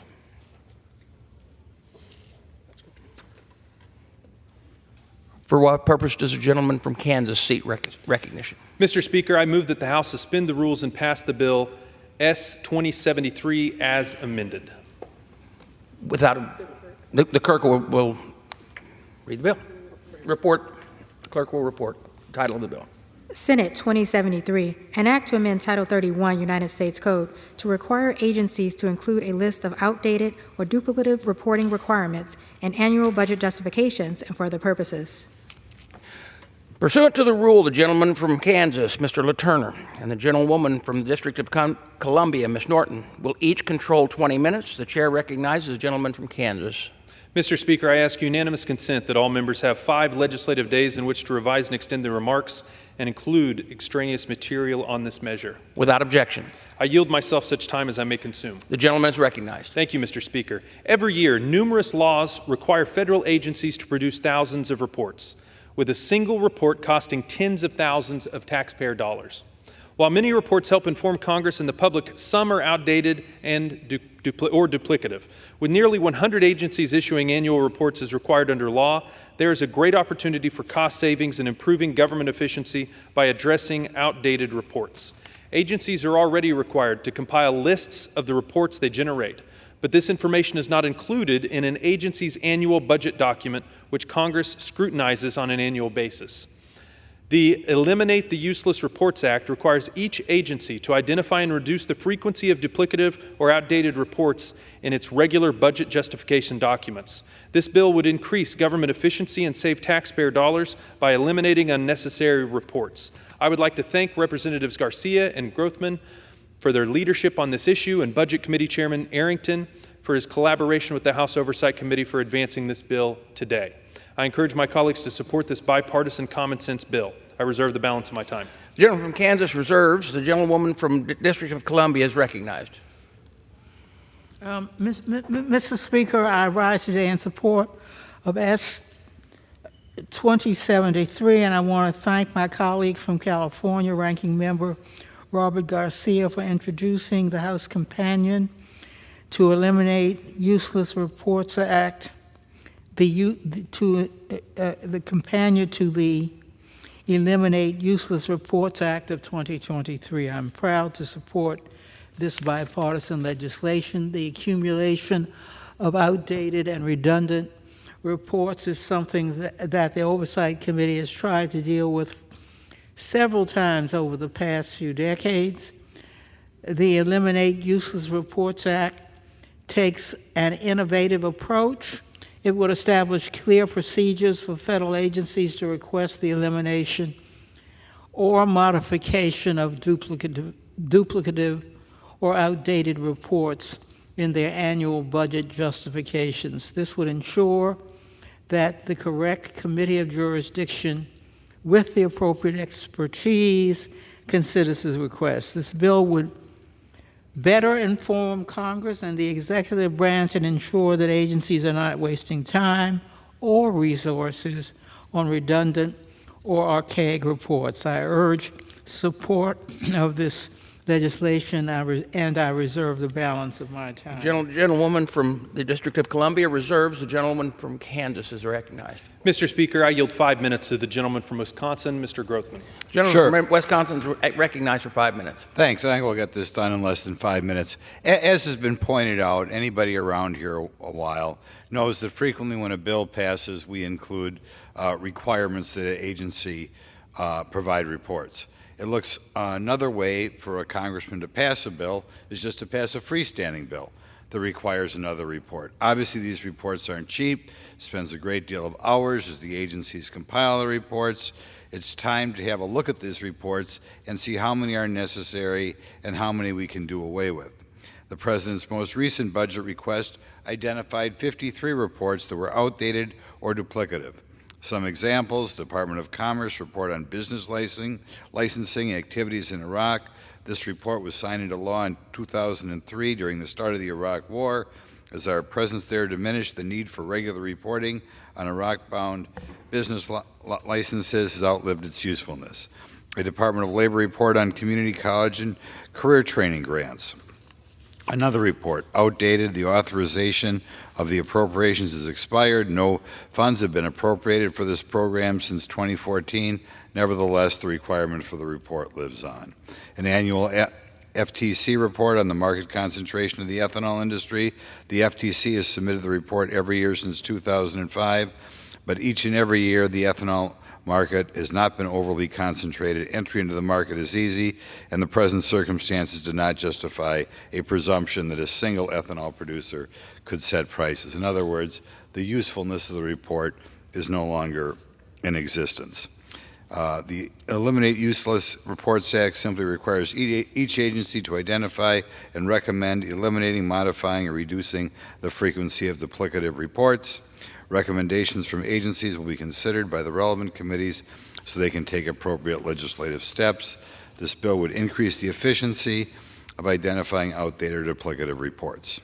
This bill would increase I'm happy to co-lead the House version, nice bipartisan effort with my oversight subcommittee colleague, Congressman Robert Garcia from California.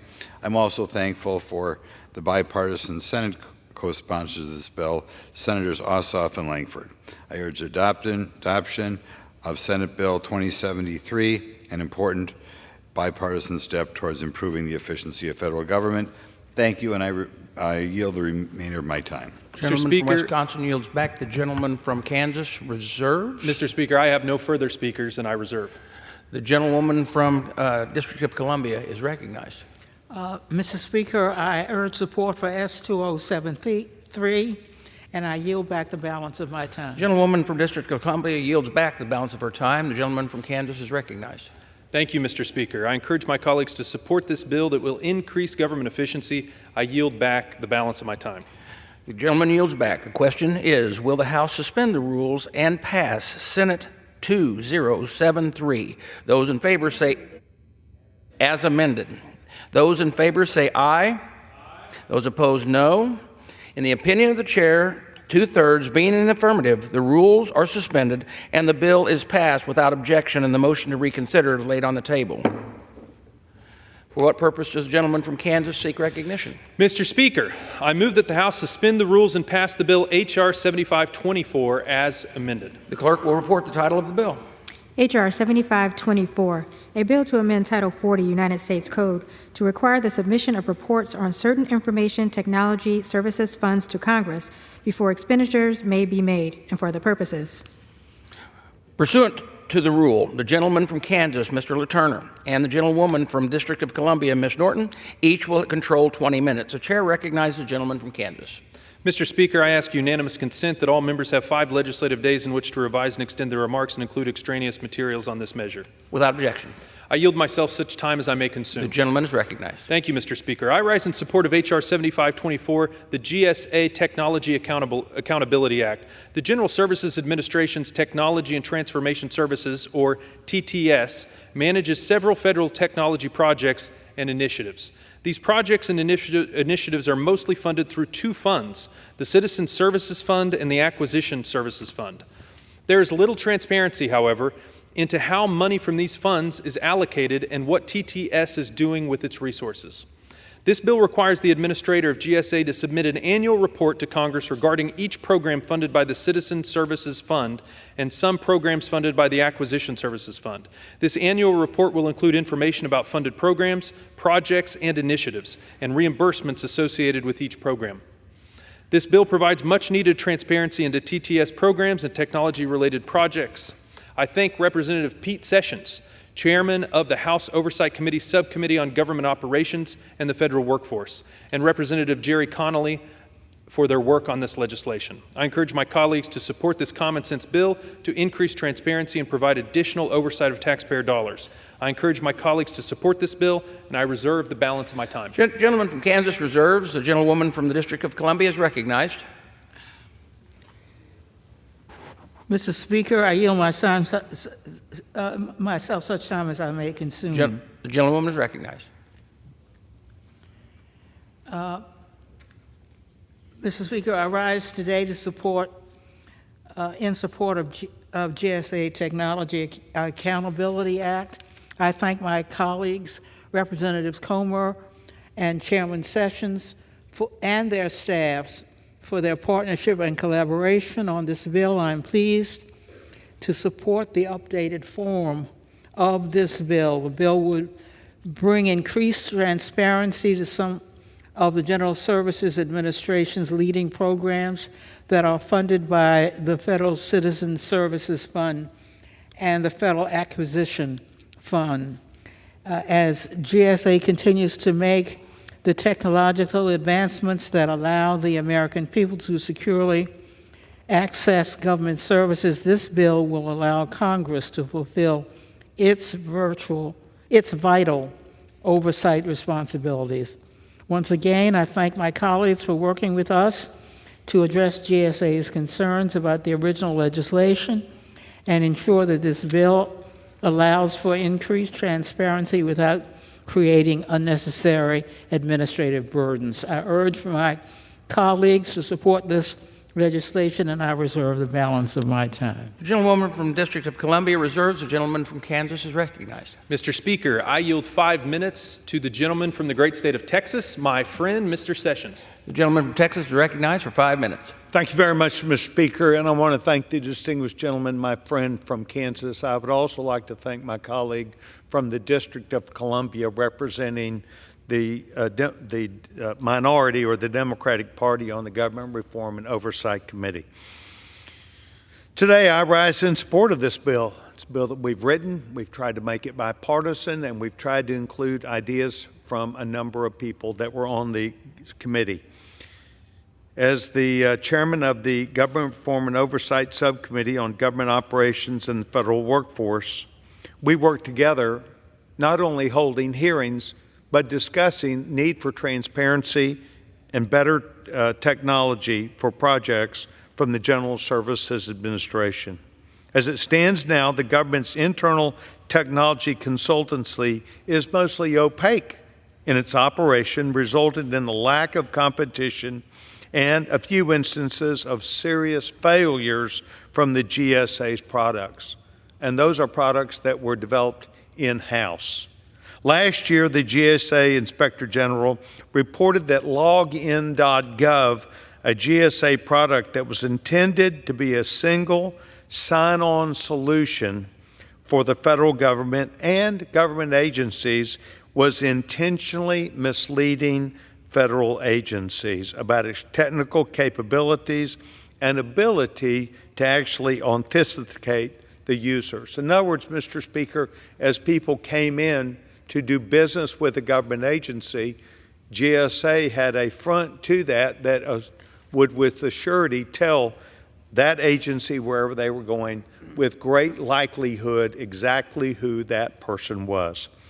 This subversion left government websites exposed to fraudulent users and removed a critical barrier for criminals to improperly claim government benefits. In other words, they said that it contained certainty about who that person was that came to them, to where those agencies then did not need to do further investigation to make sure who was seeking government benefits.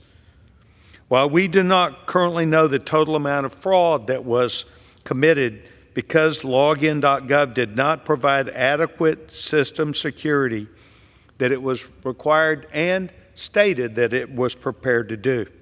So, we do know that the American taxpayer was on the hook for hundreds of billions of dollars, up to $400 billion in fraud from various COVID relief programs. Each of these agencies counting on the person that they were speaking with, to, and in contact with were the correct person. The central tactic used in this was identity theft. It was fraud.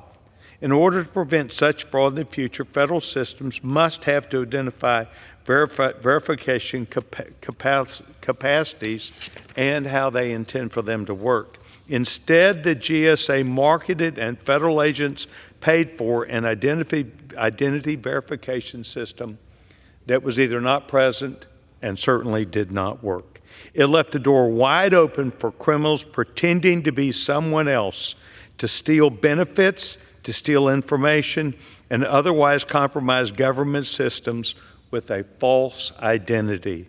Last year, the Committee on Government Reform and Oversight Subcommittee, which I chair, held a hearing, and it was a bipartisan answer that we came up with.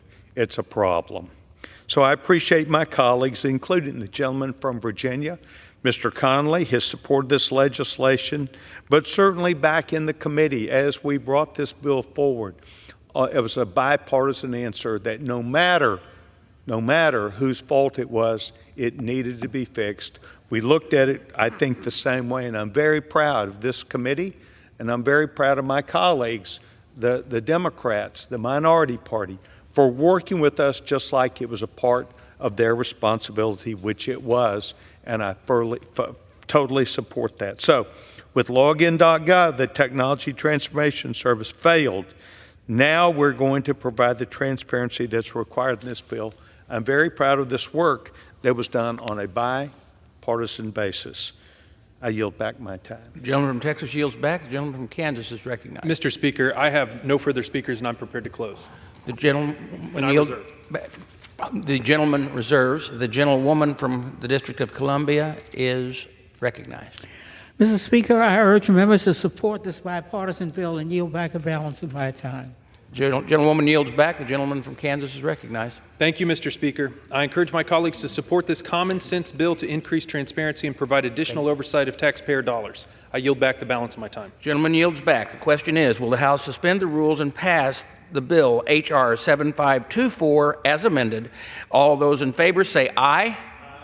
Those opposed, no. In the opinion of the chair, 2/3 being in the affirmative, the rules are suspended. The bill is passed, and without objection, the motion to reconsider is laid on the table. What purpose, gentleman from Kansas, seek recognition? Mr. Speaker, I move that the House suspend the rules and pass the bill H.R. 272. The clerk will report the title of the bill. H.R. 272, a bill to amend Title 31 United States Code to authorize transportation for government astronauts returning from space between their residence and various locations and for other purposes. The rule, the gentleman from Kansas, Mr. LaTurner, and the gentlewoman from the District of Columbia, Ms. Norton, each will control 20 minutes. The chair recognizes the gentleman from Kansas. Mr. Speaker, I ask unanimous consent that all members have 5 legislative days in which to revise and extend their remarks and include extraneous materials on this measure. Without objection. I yield myself such time as I may consume. Gentleman is recognized. Thank you, Mr. Speaker. I rise in support of H.R. 272, the Astro Act, which will stream... And first of all, let's give respect for the name Astro Act. That's, as far as the names go of bills, that ranks way up there as far as the ones I've seen. So high compliments. This will streamline a burdensome administrative process regarding government-provided transportation for astronauts returning from spaceflight. When astronauts return from space travel, NASA provides them with home-to-work transportation so that the agency can monitor, evaluate, diagnose, and provide these brave men and women with medical treatment until they are medically cleared to drive. Under existing statute, NASA's authorization of this transportation for the astronauts must include concurrent reports to Congress with details about the authorized transportation. Reporting in this manner can be challenging to NASA as it can make it difficult to maintain up-to-date authorizations as crew members are replaced or reassigned to different missions. The Astro Act will amend current law to enable NASA to authorize the use of official transportation between residence and worksite without such unworkable reporting requirements. However, the bill maintains appropriate congressional transparency by requiring NASA to provide Congress with an annual report on its use of this new authorization. I thank the sponsor of the bill, Congressman Babin, for his work. I also thank the Science Committee for its bipartisan support of this legislation. I encourage my colleagues to support this common sense bill, and I reserve the balance of my time. Reserves, the gentlewoman from the District of Columbia is recognized. I yield myself such time as I may consume. The gentlewoman is recognized. The Astro Act would give the administrator of NASA the authority to allow astronauts returning from space to receive home-to-work transportation from the agency. Such transportation is currently permitted only on a case-by-case basis and must report to Congress. This bill also requires NASA to report annually to Congress on the use of this authority.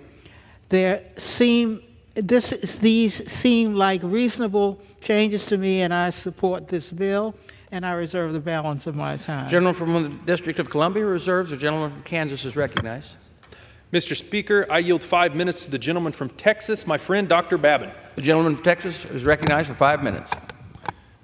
I thank the gentleman from Kansas, Mr. LaTurner. Appreciate you very much. Thank you, Mr. Speaker. I rise in support of H.R. 272, the Astronaut Safe Temporary Ride Options Act, or for short, Astro Act. As the bill's sponsor, I would also like to thank Chairman Comer for his help in getting the bill to the floor. One of the great honors associated with serving as the chairman of the Subcommittee on Space and Aeronautics is having the opportunity to meet our astronauts preparing to go to space, hear from them after they return from their missions. And the Astro Act is a result of these conversations and NASA's advocacy for increased astronaut safety. The brave men and women who wear the iconic blue flight suit risk their lives to advance America's leadership in space. We owe it to them to ensure that when they return from long-duration space missions, their recovery and their health studies are not hampered by bureaucracy. The space environment poses significant medical issues, such as osteoporosis, muscle atrophy, broken bones from re-entry, vision and ocular changes, and disrupted equilibrium, which prevent astronauts from being able to drive when they come back home. However, NASA astronauts' participation in physiological research and longitudinal studies upon their return from space informs future exploration efforts and how we treat the future astronauts. And it is imperative that they get these things checked. The Astro Act streamlines the approval process for astronauts to receive transportation to and from their home and the Johnson Space Center for doctor visits until they are medically cleared to resume driving. There are no costs associated with this bill, but rather a significant paperwork reduction is in the approval process. Additionally, my bill provides transparency by requiring NASA to send an annual report to Congress on how this authority is used in the future. Astronauts' health data acquired by the Johnson Space Center upon return from space is invaluable. This bill ensures hassle-free transportation to and from these important medical evaluations so that we can appropriately study the impacts of space exploration on the human body. And as we prepare to go to the moon and farther onto Mars and beyond, it is incumbent upon us to streamline operations to enable discovery and innovation. America has long been the leader in space exploration, and we must remain there. And we will continue to push the bounds in our universe outward. I want to thank Congressman Jeff Jackson for co-sponsoring this legislation bipartisanly, as well as Chairman Comer and Chairman Lucas for their support. And I want to urge my colleagues to please support this bill. So, Mr. Speaker, I yield back. Thank you. Gentleman from Texas yields back. The gentleman from Kansas. Mr. Speaker, I have no further speakers and am prepared to close. The gentleman from Kansas reserves. The gentlewoman from the District of Columbia is recognized. Mr. Speaker, I urge members to support this bill, and I yield back. The gentlewoman yields back the balance of her time. The gentleman from Kansas is recognized. Thank you, Mr. Speaker. While it may sound like a mundane problem, the underlying need for this bill is anything but that. We owe it to these courageous men and women who leave behind families and friends to spend months in space, to cut through the red tape and take care of them upon their return. I yield back the balance of my time. The gentleman yielded back. The question is, will the House suspend the rules and pass the bill H.R. 272? Those in favor say aye. Aye. Those opposed, no. In the opinion of the chair, the two-thirds being in the affirmative, the rules are suspended. The bill is passed, and without objection, the motion to reconsider is laid on the table.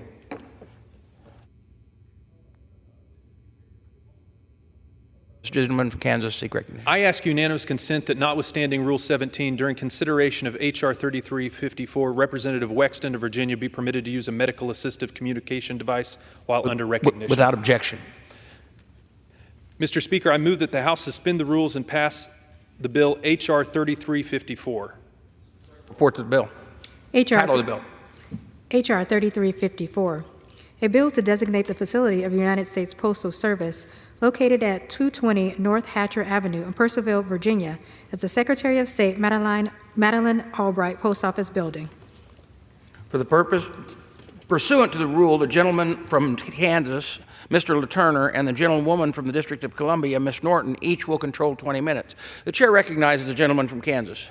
Mr. Speaker, I ask unanimous consent that all members have 5 legislative days in which to revise and extend their remarks and include extraneous materials on this measure. Without objection. I yield myself such time as I may consume. The gentleman is recognized. Thank you, Mr. Speaker. I rise in support of this bill, which would name a post office in Purcellville, Virginia, for former Secretary of State Madeleine Albright. Secretary Albright was born in Prague in 1937 and immigrated to the United States with her family in 1948. In 1993, President Clinton appointed her ambassador to the United Nations, a position in which she served until her appointment as Secretary of State in 1996. The first woman to be appointed to that position and the highest-ranking woman in the history of the U.S. government at that time. For 50 years, Secretary Albright resided in Loudoun County, where this post office is located. I ask my colleagues to support this bill, and I reserve the balance of my time. The gentleman from Kansas reserves. The gentlewoman from the District of Columbia is recognized.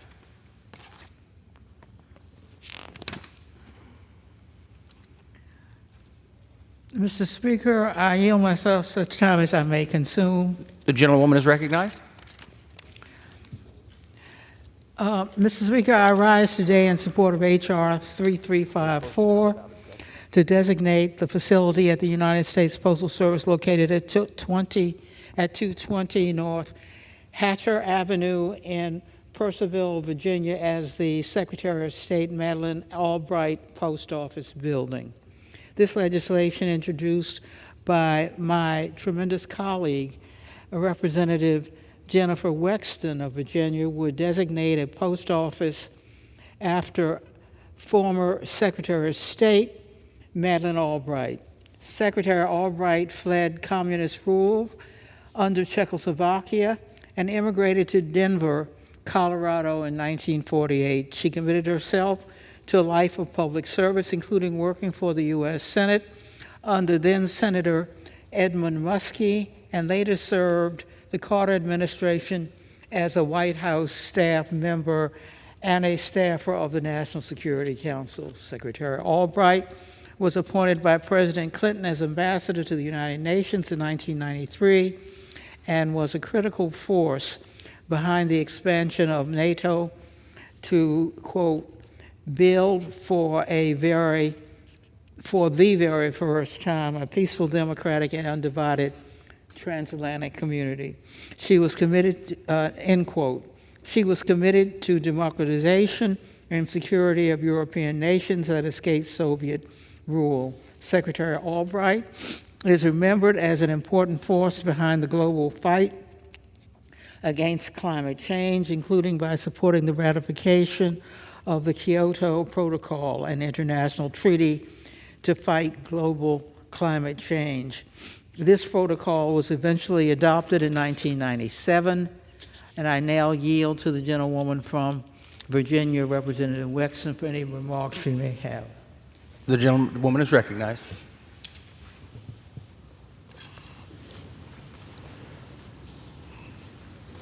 Thank you. Mr. Speaker, last year I was diagnosed with progressive supranuclear palsy, or PSP. PSP makes it very difficult for me to speak, and I use an assistive app so that you and our colleagues can understand me. I am proud to be here today speaking in support of my bill to rename the Purcellville, Virginia Post Office, in honor of my former constituent, the late Secretary of State Madeleine Albright, who chose not to have her mail delivered to her rural western Loudoun County farm, but instead became a fixture at the post office that will bear her name. Secretary Albright was a fearless trailblazer for women and a devoted public servant who touched the lives of so many whom she taught, mentored, and worked with, including me. Her relentless defense of democracy and advocacy for human rights, inspired by her own lived experience and elation to celebrate her historic life and legacy here in Virginia's 10th Congressional District, where her farm is located, and where she spent as much time as she was able. Secretary, we all share as members of the House of Representatives.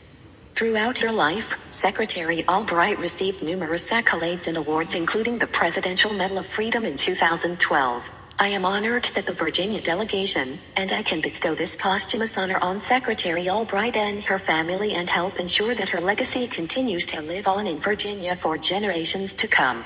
I urge my colleagues to vote for this measure, and I yield back the balance of my time. The gentlewoman yields back. The gentlewoman from Columbia, or District of Columbia. Mr. Speaker, I urge members to support this bill, and I yield back the balance of my time. The gentlewoman yields back. The gentleman from Kansas is recognized. Mr. Speaker, I encourage my colleagues to support this bill honoring an American leader. I yield back the balance of my time. Gentleman yields back. The question is, will the House suspend the rules and pass the bill H.R. 3354?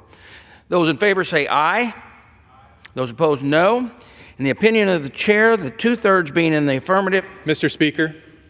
Mr. Gentleman from Kansas, seek recognition. I request the yeas and nays. The yeas and nays are requested, and those in favor of taking this vote by yeas and nays will rise and remain standing to be counted. A sufficient number having risen, and yeas and nays are ordered. Pursuant to Clause 8 of Rule 20.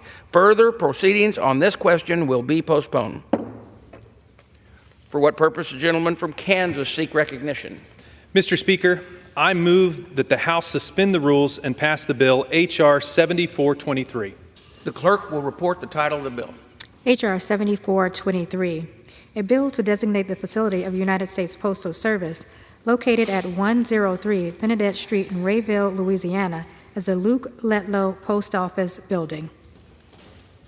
Pursuant to the rule, the gentleman from Kansas, Mr. LaTurner, and the gentlewoman from District of Columbia, Ms. Norton, each will control 20 minutes. The chair recognizes the gentleman from Kansas. Mr. Speaker, I ask unanimous consent that all members have 5 legislative days in which to revise and extend their remarks and include extraneous material on this measure. Without objection. I yield myself such time as I may consume. The gentleman is recognized. Thank you, Mr. Speaker. I rise in support of this bill, which would name a post office in Rayville, Louisiana for Congressman-elect Luke Letlow. Letlow was a native Louisianan who attended Louisiana Tech University, where he was a member of the Louisiana Tech College Republicans and the Louisiana Federation of College Republicans. As a young college graduate, Letlow was a staff member for former Congressman John Cooksey and Ralph Abraham, as well as Governor Bobby Jindal. In 2020, Letlow launched a successful bid for Louisiana's 5th congressional seat. He was set to be sworn in to the U.S. House of Representatives on January 3, 2021. Sadly, he passed away from complications due to COVID-19 on December 20th, 2020. I support naming a post office in memory of Congressman-elect Letlow, and I encourage my colleagues to support this bill. And I would say on a personal note that I consider it a loss to me and to my colleagues to not have the opportunity to serve with Mr. Letlow. We would have been sworn in to Congress on the exact same day. But I am grateful, however, to get to serve along his wife, Julia, and get to experience him through the memory of her and their 2 beautiful children, Jeremiah and Jacqueline. I'm honored to get to manage the Republican time on this bill today, and I reserve the balance of my time. The gentleman reserves the balance of his time. The gentlewoman from the District of Columbia is recognized. Mr. Speaker, I yield myself such time as I may consume. The gentlewoman is recognized. Mr. Speaker, I rise today in support of H.R. 3354 to designate the facility of the United States Postal Service located at 220 North Hatcher Avenue in Purcellville, Virginia, as the Secretary of State Madeleine Albright Post Office building.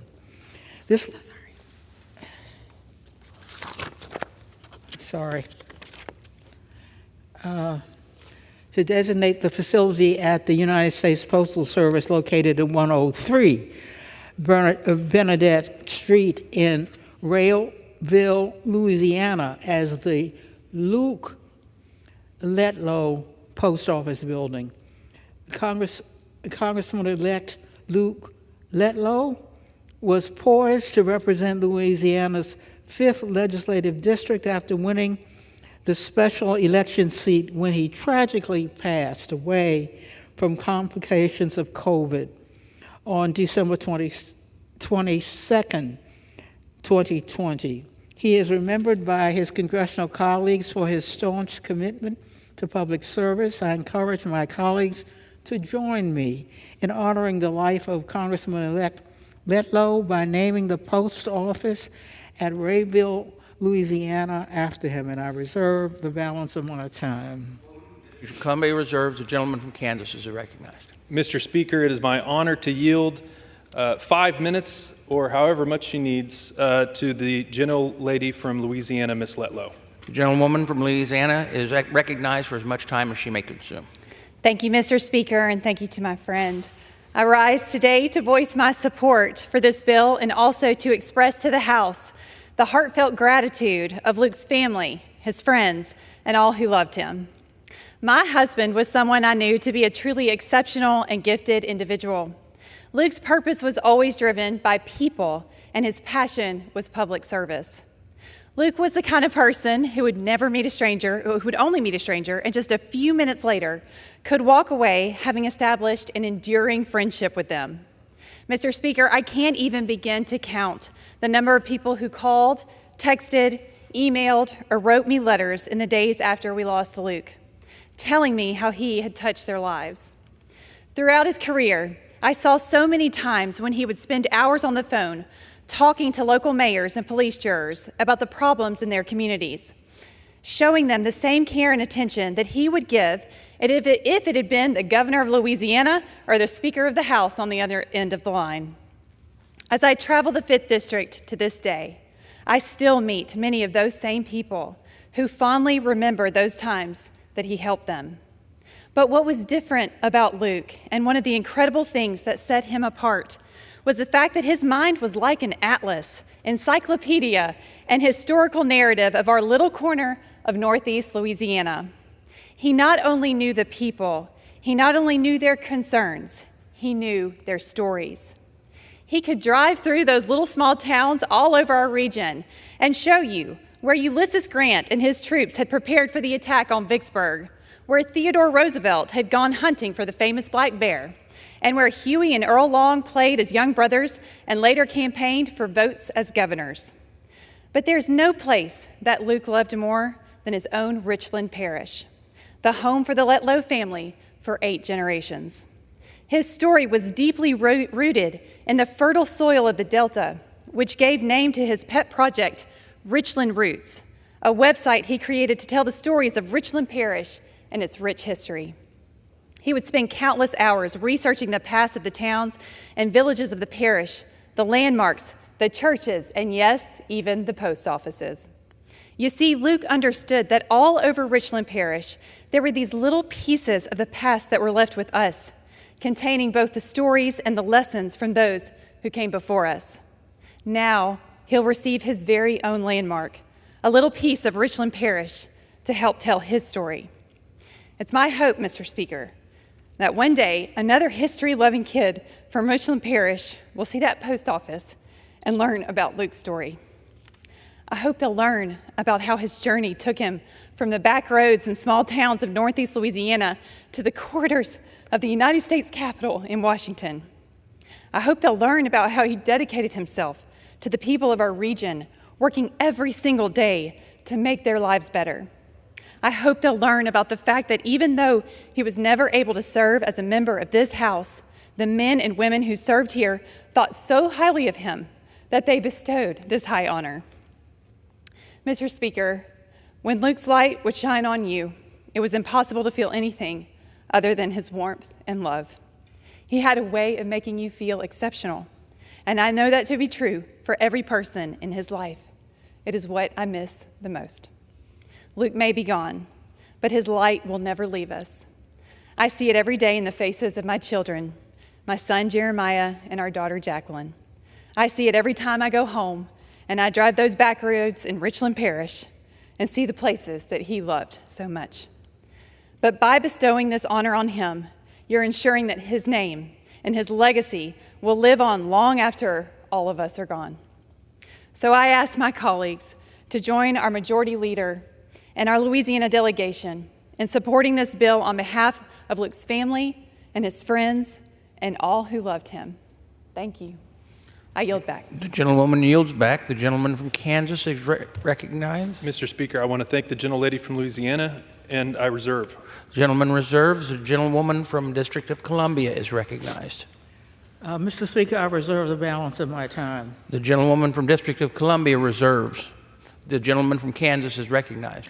Mr. Speaker, it is my honor and privilege to yield 1 minute to the gentleman from Louisiana, our majority leader, Mr. Scalise. Majority leader is recognized. Thank you, Mr. Speaker, and thank my friend from Kansas for yielding, and especially having Julia Letlow, our colleague here. It's bittersweet for us in the Louisiana delegation, for all of us in Congress, those of us who knew Luke, and I got to know him so well over so many years, to those who didn't know him but were getting ready to serve with him. Literally passed away days before getting sworn in after being elected as a member of Congress. But it's Luke's journey, it's Luke's story that we're here to celebrate today, and ultimately which will live on at the Luke Letlow Post Office in Rayville, his his hometown. He was born in Start, Louisiana, in Richland Parish. And it's there in Richland Parish that this post office that we're dedicating is hopefully going to be enjoying a formal ceremony with all of us and the whole family. But when I think of how I first met Luke, it was when he was working for Bobby Jindal. And as Julia said so eloquently, Luke's whole life was dedicated to public service. When he graduated, he immediately was an intern for Congressman Cooksey and came up here, and I think probably got the bug a little bit, but ultimately got the bug to serve other people. And Luke did it so well. He served other people with joy in so many different roles.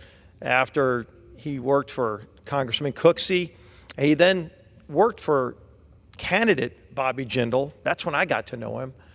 And no harder worker than Luke Letlow, but also no happier person. He was always happy, always had a smile, always just wanted to do the best he could when the day was Luke's term. And he would just work incredibly hard for whoever he worked for. Bobby ultimately won that seat in Congress, and Luke became his district director. And the district director is the person who covers the district, does so many of the unheralded things that those of us members of Congress deal with, and the people that call us, and we just call our district director and say, can you take care of this, and can you see if we can help that person out? And that was really where Luke thrived the most. And then ultimately, he went into the private sector, but was called back yet again when Ralph Abraham ran for Congress, and Luke served as his chief of staff. And Ralph had set a term limit on himself. And when the term limit hit, Ralph stepped down from Congress. And at that point, that's when Luke made the decision, here's my moment, do I do this? And ultimately, he decided to run. I remember he and I spoke when he chose to get into the race as a candidate. And I knew he was going to do well. I could just tell because he was a natural. He was a natural with people. He actually cared about people. And it's hard to be in this line of work without caring about people. But he had done it in so many other roles for so many other people. And finally, when it was time to run himself, he did it with the fervor that you would expect. He never slowed down every single day. He worked so hard. I know for those of us who have gotten to know Julia so well, the family is what always came first to Luke. And he wanted to be known really first as a husband and a father. And he did both of those jobs incredibly well, exceeded, I'm sure, what anybody would have expected. But the legacy that I think we all really remember of Luke here is that of a public servant. When you hear all of the things that he did in his life, he was somebody who just wanted to serve other people, and he did it so well.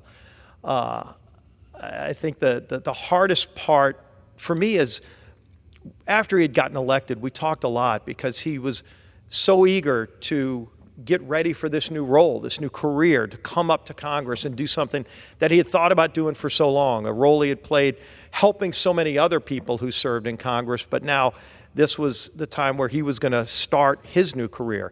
And he was talking about what committees he wanted to get on. And in fact, in the days before he passed, the last conversation I had with him was about him talking to me about what committees he wanted to be on and how he wanted to best serve that district and all of the parishes. It was a very large, sprawling district, and yet he couldn't wait to serve in that capacity. And that was the conversation that we had, and you never thought someone so young and so vibrant could leave us so early. I tell you, for Julia, we're all so proud of you and just the strength that you've shown in these years since. We call Julia our steel magnolia because she has represented the family incredibly well, and she's represented Luke's legacy incredibly well because while he never got the opportunity to serve himself as a member of Congress, he served the state of Louisiana. He served the United States of America in so many different roles. And I consider him a colleague because we talked about what that would be like so much. And I just think this is one way we can pay tribute to Luke's legacy of service, to name this post office so that people, when they're carrying out their daily chores and going to check their mail or send an important note to somebody, they can just look up and think about what Luke meant and what they meant to Luke, because he really did care about the people that ultimately he worked for and that he was going to represent in Congress. So with that, I think on behalf of the whole delegation, and I know others are going to be speaking as well, but the legacy of Luke Letlow will shine on for a long, long time, but it's what he represented, and that spirit, that just strong, positive energy every single day to win the day, is what I will always remember about Luke Letlow. And so I urge all of my colleagues to pass this bill and look forward to that ceremony where we get to truly be in front of the whole family, paying tribute to a man who lived a life of public service. With that, Mr. Speaker, I yield back. The gentleman yields back. The gentleman from Kansas is recognized. I want to thank our majority leader and reserve the balance of my time. The gentleman from Kansas reserves. The gentlewoman from the District of Columbia is recognized. I reserve the balance of my time. The gentlewoman from the District of Columbia is reserves, and the gentleman from Kansas is recognized. Mr. Speaker, it is my great honor and privilege to yield 1 minute to the gentleman from Louisiana, the Speaker of the House, Mr. Johnson. The Speaker is recognized. Thank the gentleman for yielding. I rise today in support of H.R. 7423, a bill to designate United States Post Office in Rayville, Louisiana, after our dear friend and our former Louisiana 5th District Congressman Luke Letlow. In December of 2020, Luke tragically passed away just days before taking his oath of office and serving here with us in Congress. We were all devastated, and he was in the prime of his life, 41 years old, with 2 beautiful children and a lovely wife, Julia, who is one of Kelly and I's favorite people in the world. He had spent his entire professional career serving the people of Louisiana in the governor's office and our congressional delegation, and there was no greater ambassador of Louisiana culture and values. And I have no doubt that he would have been a leading member of our delegation and of Congress. Luke was a native son of Start, Louisiana, a town of just a few hundred people nestled outside of Monroe in northeast Louisiana. And it was there that he developed what was truly a servant's heart. He had a peaceful, easygoing nature. Everybody loved him. Whoever held his attention was the most important person in the world at that moment. Luke listened first, and then he acted, a quality this town could use a lot more of. He was passionate about Louisiana, about our issues like agriculture and energy, and more than anything else, his beautiful family. I don't remember having many conversations with Luke that did not involve his family because he was so proud of him. I know he's smiling down upon his wife, Julia, our extraordinary colleague who's been such a tremendous asset to this institution and a great champion for our state. Those 2 beautiful children, Jeremiah and Jacqueline, who have become fixtures around here, are blessed to have incredible role models as parents. I'm grateful to our entire Louisiana delegation for joining together in this effort, and I'm grateful for the idea that we've had here. I'm grateful for the comfort of knowing where he is. And by passing this legislation, the Rayville community will continue to honor the life and legacy of a great American and a great Louisianian. I look forward to its swift passage. I yield back. The Speaker yields back. The gentleman from Kansas is recognized. Mr. Speaker, I want to thank the Speaker, and I reserve the balance of my time. The gentleman from Kansas reserves. The gentlewoman from District of Columbia is recognized. I reserve the balance of my The gentlewoman from District of Columbia reserves. The gentleman from Kansas is recognized. Mr. Speaker, I yield 3 minutes to the gentleman from Louisiana, Mr. Higgins. The gentleman from Louisiana is recognized for 3 minutes. I thank my colleagues, and thank you, Mr. Speaker. I had prepared remarks, but let me just speak from my heart. It's a beautiful gesture that this body can name a post office after our friend and colleague Luke Letlow in honor of his service and his dedication to his state and his community and his country, to children of God across the world. Luke was a very special man. But it's a gesture to the American families from sea to shining sea which have suffered loss, including my own. Today, we stand in support of the love of family. And we extend the heart of our nation by naming one of our oldest institutions, a microcosm of what America is, Postal Service. To name a post office after Luke is to honor not just his family and his wife, our colleague Julia, but it's to honor all American families. And I thank my brothers and sisters of this august body for allowing this moment where we cherish what it is to be an American, to serve our country and our fellow man, to be part of a family, and to remember those that we've lost. Thank you, Mr. Speaker. I yield. The gentleman yields back. The gentleman from Kansas is recognized. I thank the gentleman from Louisiana. I have no further speakers and am prepared to close. The gentleman reserves. I reserve. The gentleman reserves. The gentleman from Kansas reserves, and the gentlewoman from the District of Columbia is recognized. Mr. Speaker, I have no further speakers, and I urge the passage of H.R. 7423, and I yield back the balance of my time. The gentlewoman from the District of Columbia yields back. The gentleman from Kansas is recognized. Thank you, Mr. Speaker. I encourage my colleagues to support this bill, which rightly honors the life and legacy of a great man, Congressman-elect Luke Letlow. I yield back the balance of my time. The gentleman yields back. The question is, will the House suspend the rules and pass the bill H.R. 7423? Those in favor say aye. Aye. Those opposed, no. In the opinion of the chair, 2/3 being in the affirmative, for what purpose, gentleman from Kansas, seek recognition? I request the yeas and nays. The yeas and nays are requested. All those in favor of taking this vote by the yeas and nays will rise and remain standing until counted. A sufficient number having risen, the yeas and nays are ordered. Pursuant to Clause 8 of Rule 20, further proceedings on this question will be postponed.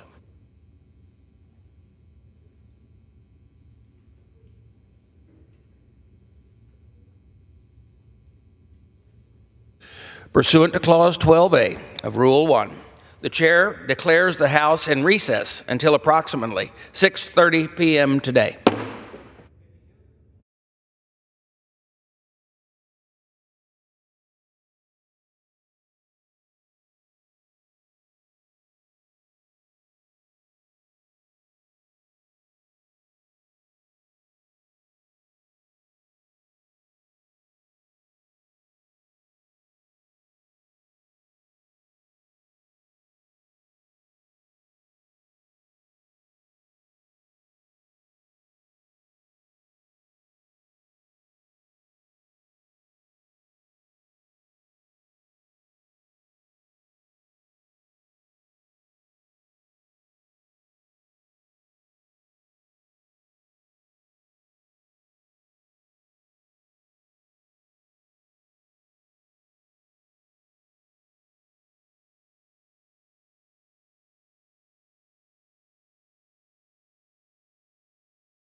The House will be in order. Proceedings will resume on questions previously postponed. Votes will be taken in the following order. Motions to suspend the rules and pass H.R. 7219 and H.R. 7225. Oh, I'm sorry, H.R. 7525. The first electronic vote will be conducted as a 15-minute vote. Pursuant to Clause 9 of Rule 20, remaining electronic votes will be conducted as 5-minute votes. Pursuant to Clause 8 of Rule 20, the unfinished business is the vote on the motion of the gentleman of Kansas, Mr. LaTurner, to suspend the rules and pass H.R. 7219 as amended, on which the yeas and nays are ordered. The clerk will report the title of the bill. H.R. 7219, a bill to ensure that federal agencies rely on the best reasonably available scientific, technical, demographic, economic, and statistical information and evidence to develop, issue, or inform the public of the nature and losses and basis of federal agency rules and guidance and for other purposes. The question is, will the House suspend the rules and pass the bill as amended? Members will record their votes by electronic device. This is a 15-minute vote.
On this vote, the yeas are 364.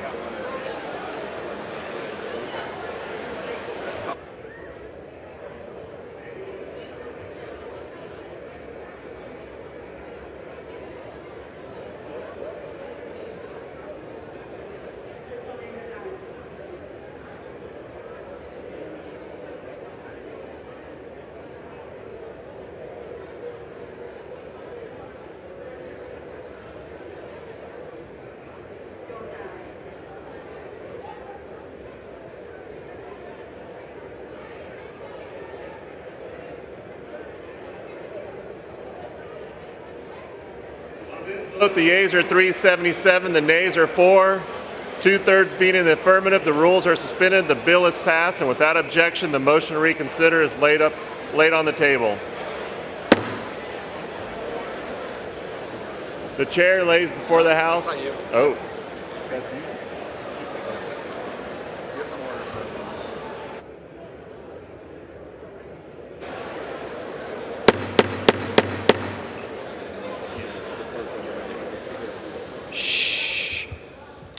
The chair lays before the House a communication. The Honorable, the Speaker, House of Representatives, sir.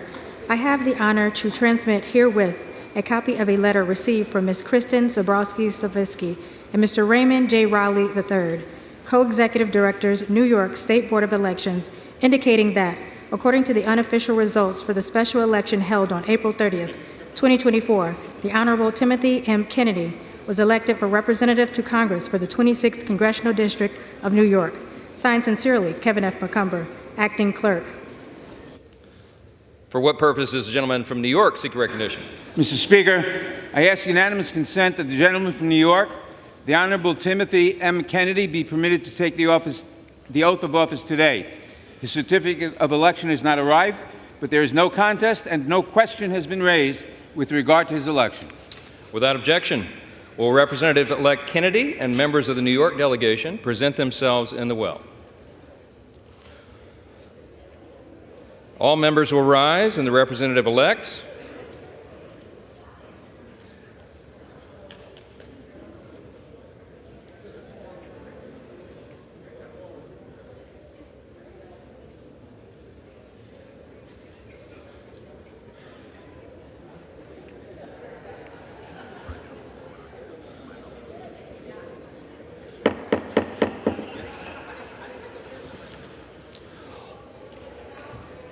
All members having risen, the representative-elect will please raise his right hand.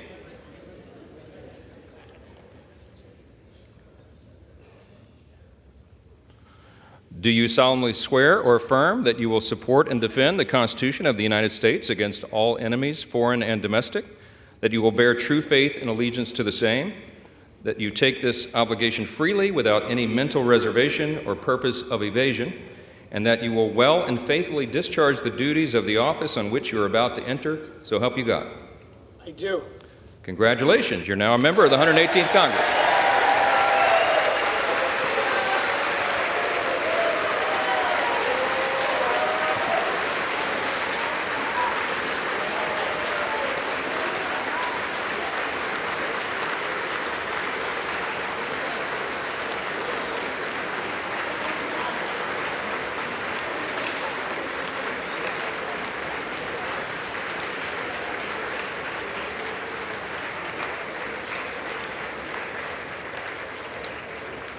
Without objection, the gentleman from New York, Mr. Nadler, is recognized for 1 minute. Thank you, Mr. Speaker. As Dean of the New York delegation, it is my distinct honor to rise today to introduce Congressman-elect Tim Kennedy. I can think of no better person to represent New York's 26th Congressional District and succeed our friend Brian Higgins than Tim Kennedy. As a lifelong resident of Buffalo who grew up in a blue-collar family, Tim embodies the values of hard work, family, and fighting for the little guy that makes Western New York so great. As a New York State Senator for over 13 years, Tim has been a formidable advocate for our region. As chair of the Senate Transportation Committee, he secured a historic $100 million for the Niagara Frontier Transportation Authority, helped deliver record investment for our roads and transportation networks, and spearheaded legislation enhancing transportation safety and accountability. Beyond transportation, Tim has been a longtime champion for Western New York's workforce and economic development, which is evident through his support for the Northland Workforce Center and the revitalization of Buffalo's iconic Central Terminal. As he steps into his new role, I speak on behalf of the entire New York congressional delegation. We are confident that Tim Kennedy will continue to fight tirelessly for the prosperity and safety of our community. And now, I yield to our newest member, Mr. Kennedy.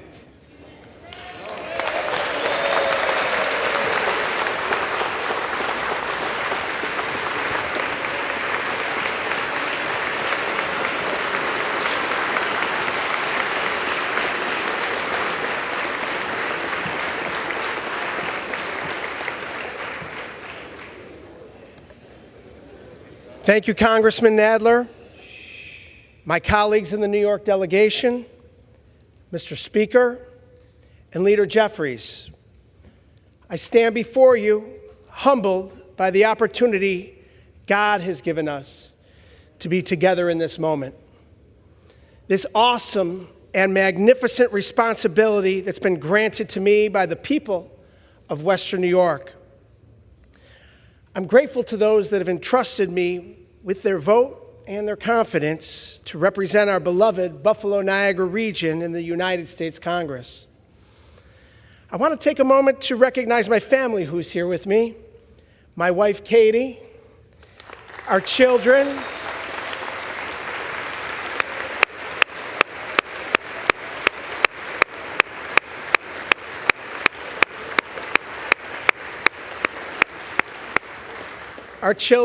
Connor, Aaron, and Patrick. I also want to recognize my parents, Martin and Mary Kennedy.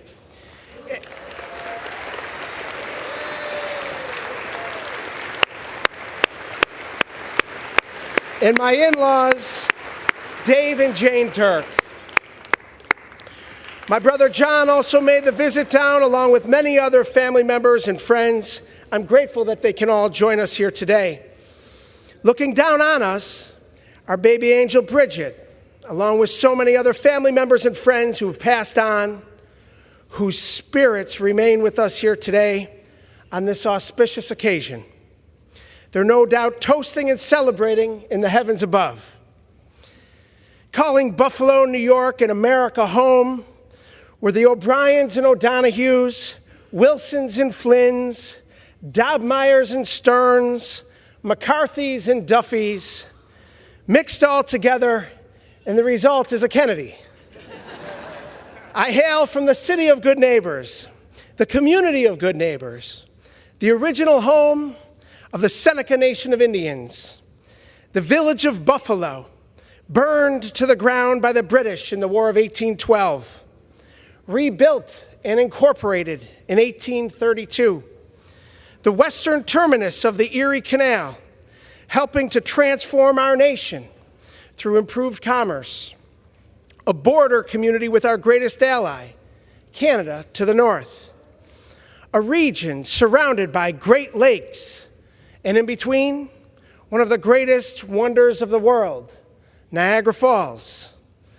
The grandeur of the falls is only surpassed by the people who have defined the region around us. Today we stand as a community of patriotic citizens who have always championed democracy and freedom. From the days of serving as a final stop on the Underground Railroad to the Niagara Movement, the precursor of the NAACP, which was formed in our community. The equality and justice these leaders strove for over a century ago is yet to be fully achieved, and there is still so much more work to be done. In Buffalo, Niagara, we walk in the footsteps of Frederick Douglass, Harriet Tubman, Dr. Martin Luther King Jr., Mary Talbert, Shirley Chisholm, and so many other civil rights leaders, and in their spirit, we march on. It was Niagara Falls that made Buffalo the city of light. And while we've seen our share of darkness, Buffalo is seeing resurgence that generations only dreamt of. as a melting pot of ethnicities and cultures are helping to redefine our region, and an economic renaissance has taken hold. We're a working class community with a belief in achieving a better life and the American dream through education, honest, hard work, and perseverance. I believe the character traits that define us in the Buffalo-Niagara region are the same ideals held by all Americans. I believe the hope we hold as a Western New York community in achieving our greatest potential is shared equally by all communities across our country. I look forward to working with you to change our country for the better. I'm hopeful that we in this chamber can demonstrate leadership on a world stage that our fellow Americans can be proud of. And I wish to thank, once again, the people of Western New York for having faith in me to lead our community and our country in the United States Congress. God bless us all. God bless America. I yield back.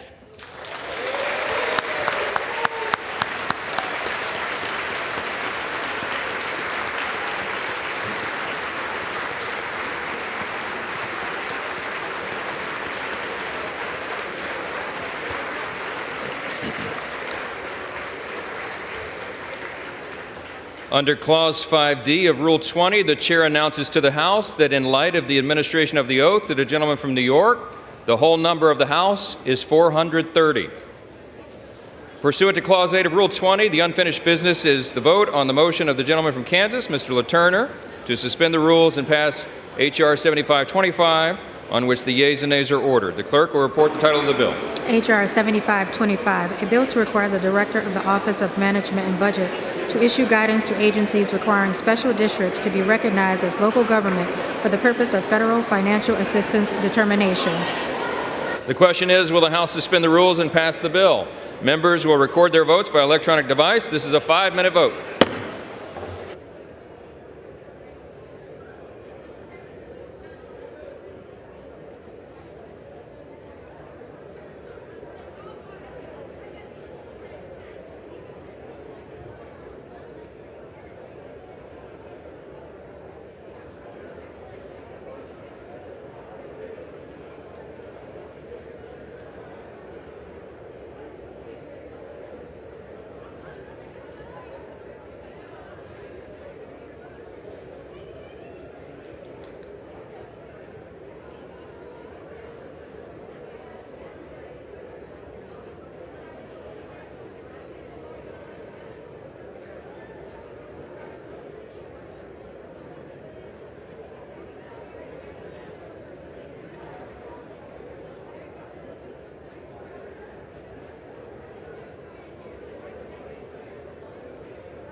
vote. The yeas are 352, the nays are 27. 2/3 being in the affirmative, the rules are suspended. The bill is passed. And without objection, the motion to reconsider is laid on the table.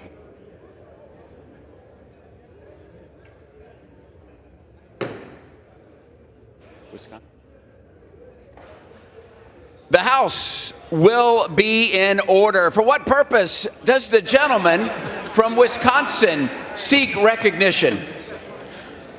Mr. Speaker, I ask unanimous consent to take from the Speaker's table the concurrent resolution S-Con Res 34 and ask for its immediate consideration in the House. The clerk will report the title of the concurrent resolution. Senate Concurrent Resolution 34, concurrent resolution establishing the Joint Congressional Committee on the inaugural ceremonies for the inauguration of the President-elect and Vice President-elect of the United States on January 20th, 2025. Is there objection to the consideration of the concurrent resolution?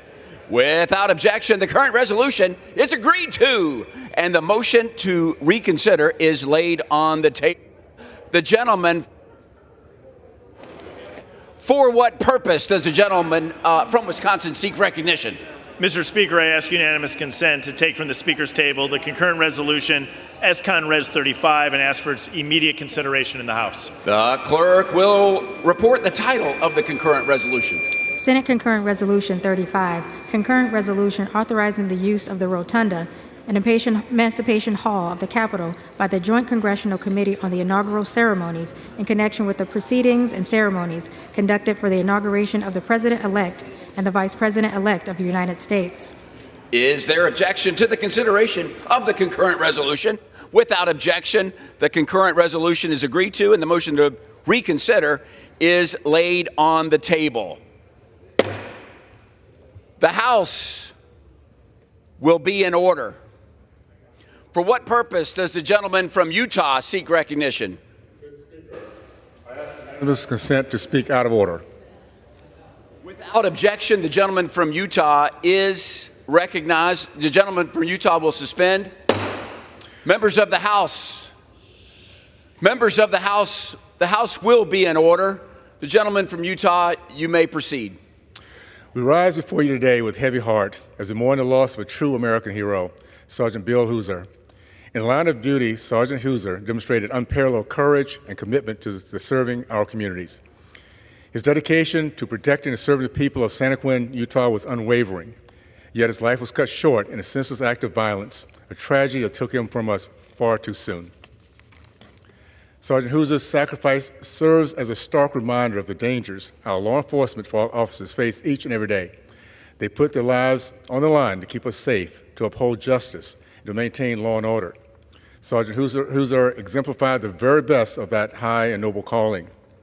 Let's remember his bravery, integrity, selflessness. We owe it to Sergeant Hooser, his family, and all those who wear the uniform to ensure that their sacrifices are never forgotten. We must stand together as Utahns and as Americans in support of our law enforcement officers. May God bless Sergeant Hooser. May he comfort his family in this time of grief, and may he watch over all those who will continue to serve on the front lines of law enforcement. And now for a moment of silence.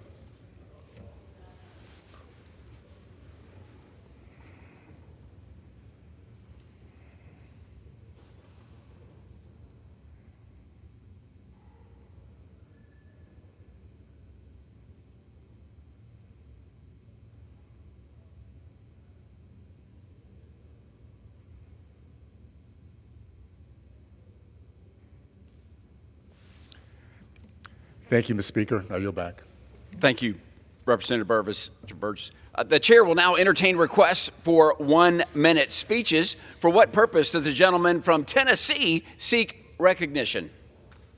Thank you, Mr. Speaker. I seek unanimous consent to address the House for 1 minute to revise and extend my remarks. Without objection, the gentleman is recognized for 1 minute. Mr. Speaker, if you'd like to let those folks in the back know, we still have a few more seats down front if they're congregating back there. Thank you, Mr. Speaker.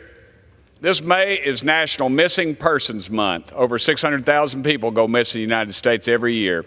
Tens of thousands of these folks remain missing every year. Law enforcement officers work hard to solve these cases as quickly as possible, and I want to thank them for all they do to find these people and try to ensure their safety.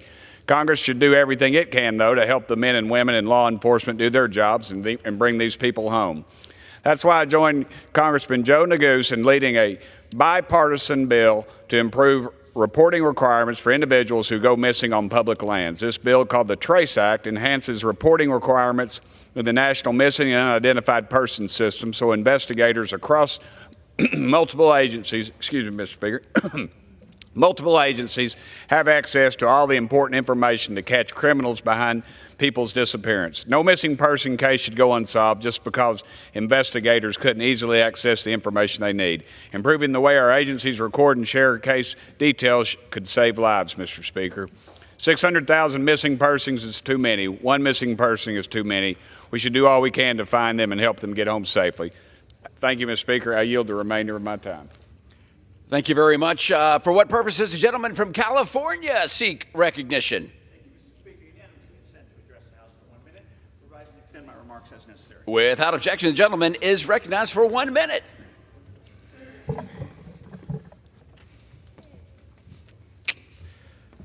I recognize the Monterey High School boys basketball team for winning the 2024 Division IV California State Championship.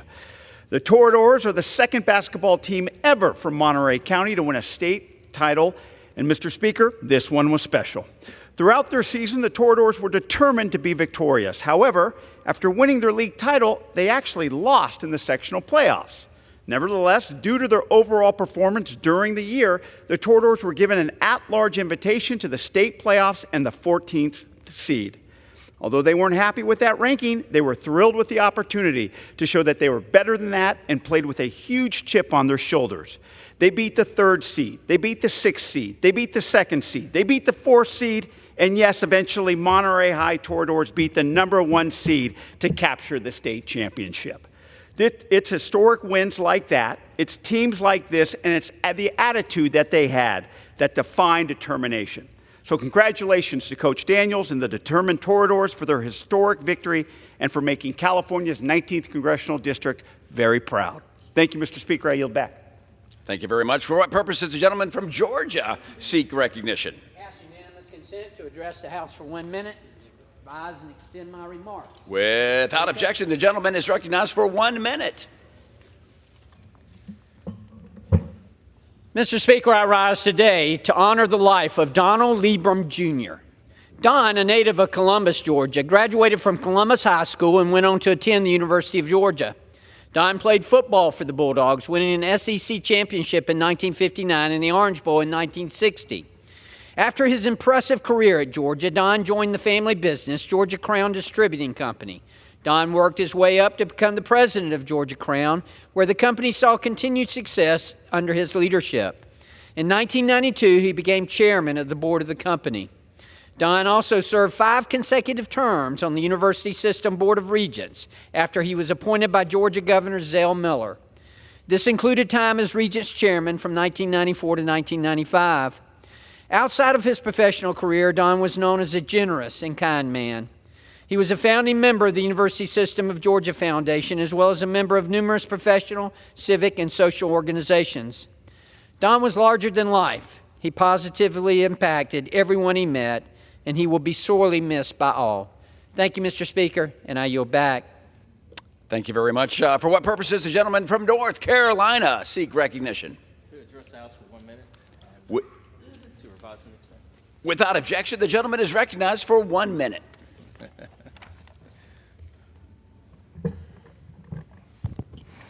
Mr. Speaker, on National Nurses Day, let us honor the unsung healthcare heroes. They hold hands, wipe tears, and offer comfort to our families during the most difficult times. Nurses are the heart and soul of our healthcare system, dedicating themselves tirelessly to the well-being of others. They work long hours, sacrificing time from their own families to ensure that ours are taken care of. Their commitment goes beyond the confines of the hospital walls. Today, let us take a moment to express our deepest gratitude to these remarkable healthcare professionals. Nurses, you are the backbone of our communities. And on this National Nurses Day, we honor and celebrate you. To the nurses of Eastern North Carolina, thank you for your selflessness, courage, and unwavering commitment. Thank you, Mr. Speaker. I yield back. Thank you very much, Representative. For what purpose does the gentleman from Florida seek recognition? To address the House for 1 minute and revise and extend my remarks. Without objection, the gentleman is recognized for 1 minute. Mr. Speaker, I rise to alert this House of the actions of the Federal Bureau of Prisons, which seem to be vindicating the claim made by Peter Navarro that he is being held as a political prisoner. I've been trying for 5 weeks to be able to interview Mr. Navarro. And there are provisions that ought to allow this, and I was informed directly by Director Peters, who runs the Bureau, that that request would be denied. And the reason it's being denied is because Peter Navarro is too notorious to be interviewed by a member of Congress. John Gotti was interviewed when he was in prison. The QAnon shaman was interviewed in prison. Director Peters herself brought NBC News through prisons to showcase the work of corrections that's being done. So I think there is something else afoot here. Mr. Navarro, I'm being told, is not being allowed to access his attorney, and it is because it is shameful what has been done to Peter Navarro based on a sham January 6th committee and a sham indictment and a sham conviction that we ought to work to remediate immediately upon President Trump's rightful and righteous return to office. Thank you, Mr. Speaker. I yield back. Thank you very much. For what purpose does the gentlewoman from New Mexico seek recognition? I ask for unanimous consent to address the House for 1 minute and to revise and extend my remarks. The gentlewoman is recognized for 1 minute. Mr. Speaker, I rise today to honor the life of Baron Lamont Jones of Albuquerque, New Mexico, a cherished son, brother, friend, and determined advocate. For those who knew Baron, they know his story and the unimaginable adversity and indomitable spirit and sense of humor that lit up a room, and the life that he built committed to advocacy and lifting up the voices of those who were formerly incarcerated in our community. Baron's work advanced the fight for justice and equity in the criminal justice system while working at the ACLU, was instrumental in the passage of the New Mexico Civil Rights Act and the New Mexico Voting Rights Act, among many other legislative victories. I join Baron's family, and especially Heather, his partner of 32 years, his many friends, ACLU New Mexico, and so many others who are grieving and celebrating his life. And with that, I yield back. Thank you very much. For what purpose does the gentleman from Pennsylvania seek recognition? Mr. Speaker, I request unanimous consent to address the House for 1 minute and revise and extend my remarks. Without objection, the gentleman is recognized for 1 minute. Well, thank you, Mr. Speaker. Mr. Speaker, I rise to honor the men and women in the nursing profession. This week is National Nurses Week, and every year from May 6th through the 12th, we celebrate the work and contributions nurses make in the healthcare field. National Nurses Week ends on Florence Nightingale's birthday, the founder of modern-day nursing. Prior to serving in Congress, I spent nearly 3 decades in the healthcare profession, and there I worked closely with nurses and saw firsthand the care and the compassion that they showed their patients. Nursing is a science and an art reserved for those who are the most caring, giving, and passionate about helping others. Nurses provide their patients and families with comfort, compassion, guidance, and care. Mr. Speaker, we should always thank our nurses for their hard work and dedication, and please join me in recognizing nursing community this week. We should all be grateful for their commitment to caring for others, especially during these trying times. Thank you, Mr. Speaker, and I yield back the balance of my time. Thank you very much, Representative. For what purpose does the gentlewoman from Ohio seek recognition? Without objection, the gentlewoman is recognized for 1 minute. Mr. Speaker, I rise to celebrate and recognize Quinion Mitchell, a cornerback from the University of Toledo. Quinion was recently selected by the Philadelphia Eagles with the 22nd overall pick in the 2024 NFL Draft. Northwest Ohio is undeniably proud of Mr. Mitchell. He became the first Toledo Rockets selected in the first round in 31 years.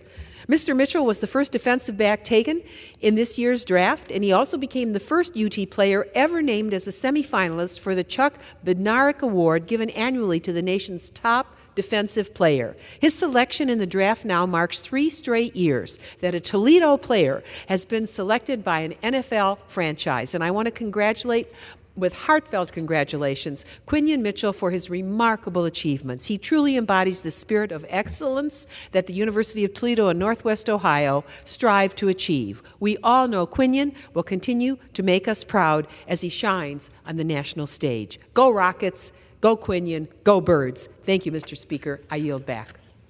Thank you, Representative. For what purpose does the gentleman from Wisconsin seek recognition? I'd like to ask permission to speak for a minute and to revise and extend my remarks. Without objection, the gentleman is recognized for 1 minute. There's been a lot of question as to why President Biden, or a lot of people in my district wonder why President Biden continues to allow over 250,000 people in this country month after month after month. One of the speculations is that he, by letting people in here, eventually Congress will make them citizens, or their children or grandchildren become citizens, and they will change the nature of America. America is, of course, supposed to be a country built for a moral and religious people and a freedom-loving people, people who do not want a big government, people who want to vote for a limited government. It was of great concern that this morning I read an article about what's going on in North Carolina, and they found people who are here, not citizens, voting already. This is not surprising, I suppose. I should have thought it in the first place. You're giving a lot of these people driver's licenses. You give them some other form of identification. It's not surprising that some would slip through the cracks and vote before they had a chance to be educated on the limited government that is supposed to be the hallmark of the United States of America. I call on this body to crack down on people who are voting in our elections who are not yet legal citizens. Thank you. Thank you very much. For what purpose does the gentlewoman from Minnesota seek recognition? To address the House for 1 minute, revise and extend my remarks. Without objection, the gentlewoman is recognized for 1 minute. I rise today to honor and celebrate the life of Sammy McDowell, a community leader, restaurateur, and a friend to all. Sammy grew up in Minneapolis and was a fixture in the community throughout his life. He worked in food service for many years before starting his own catering company and restaurant. In 2012, he opened Sammy's Avenue Eatery on West Broadway Avenue in North Minneapolis, and recently began operating a pop-up restaurant in St. Paul in a space which features Black-owned businesses. Sammy's Eatery has become known for its delicious food that it serves, and over the past decade became an important gathering place for the community. Sammy will be remembered for his generosity towards others. He always went the extra mile to check in on the wellness of his friends as well as his customers. His passion for community and the well-being of others was contagious. I know that the spaces he created will continue to be a source of friendship, inspiration, and comfort. Sammy had an immeasurable impact on our community, and he will be dearly missed by those who knew and loved him. Thank you. Thank you. For what purpose does the gentleman from Michigan seek recognition? Mr. Speaker, I rise in request to address the House for 1 minute and to revise and extend my remarks. Without objection, the gentleman is recognized for 1 minute. Mr. Speaker, I rise today to recognize economic development organizations across Michigan and our nation by celebrating Economic Development Week. Every May, we acknowledge the dedication of economic developers to job creation, financial health, and making our communities an even better place to call home. Their work, the work done by these economic developers creates new opportunities and lasting impacts on townships, cities, counties across Southwest Michigan. Organizations like Lakeshore Advantage, Cornerstone Alliance, Southwest Michigan First, Market Van Buren, and Battle Creek Unlimited are the standard for economic development in Michigan, thanks to their strong leadership. As a small business owner myself, I understand the importance of creating a forward-looking plan that advances your community's goals and well-being. Mr. Speaker, please join me by celebrating Economic Development Week as we recognize the important contributions of these organizations and individuals striving to make our communities a better place to live, work, and raise a family. And with that, I yield back. Thank you, Representative. For what purpose does the gentleman from Indiana seek recognition? For 1 minute. Without objection, the gentleman is recognized for 1 minute. Mr. Speaker, I rise today to celebrate National Teachers Appreciation Week and recognize all the outstanding educators across Indiana's 1st Congressional District. As we reflect on the impact that teachers have made in our lives and are continuing to make every day for all our students, I remain immensely grateful for all who have chosen to be teachers and involved in the school system. Because of their selfless passion, their boundless energy, and commitment to inspiration, they are essential to ensuring our future leaders are able to harness their interests and reach their full potential. Thank you to all of the teachers, aides, and assistants, and all the professionals in schools throughout Northwest Indiana and our nation who have dedicated their time and talents to helping students succeed. With that, I yield back. Thank you very much, Representative. Members, the chair lays before the House the following personal request. Leave of absence requested for Mr. Davis of Illinois for today. Without objection, the request is granted. Under the Speaker's announced policy of January 9, 2023, the gentleman from New York, Mr. Williams, is recognized for 60 minutes as the designee of the Majority Leader. Thank you, Mr. Speaker. I ask for unanimous consent that members have 5 legislative days to revise and extend their remarks and submit extraneous material on the subject of this special order. Without objection. So ordered.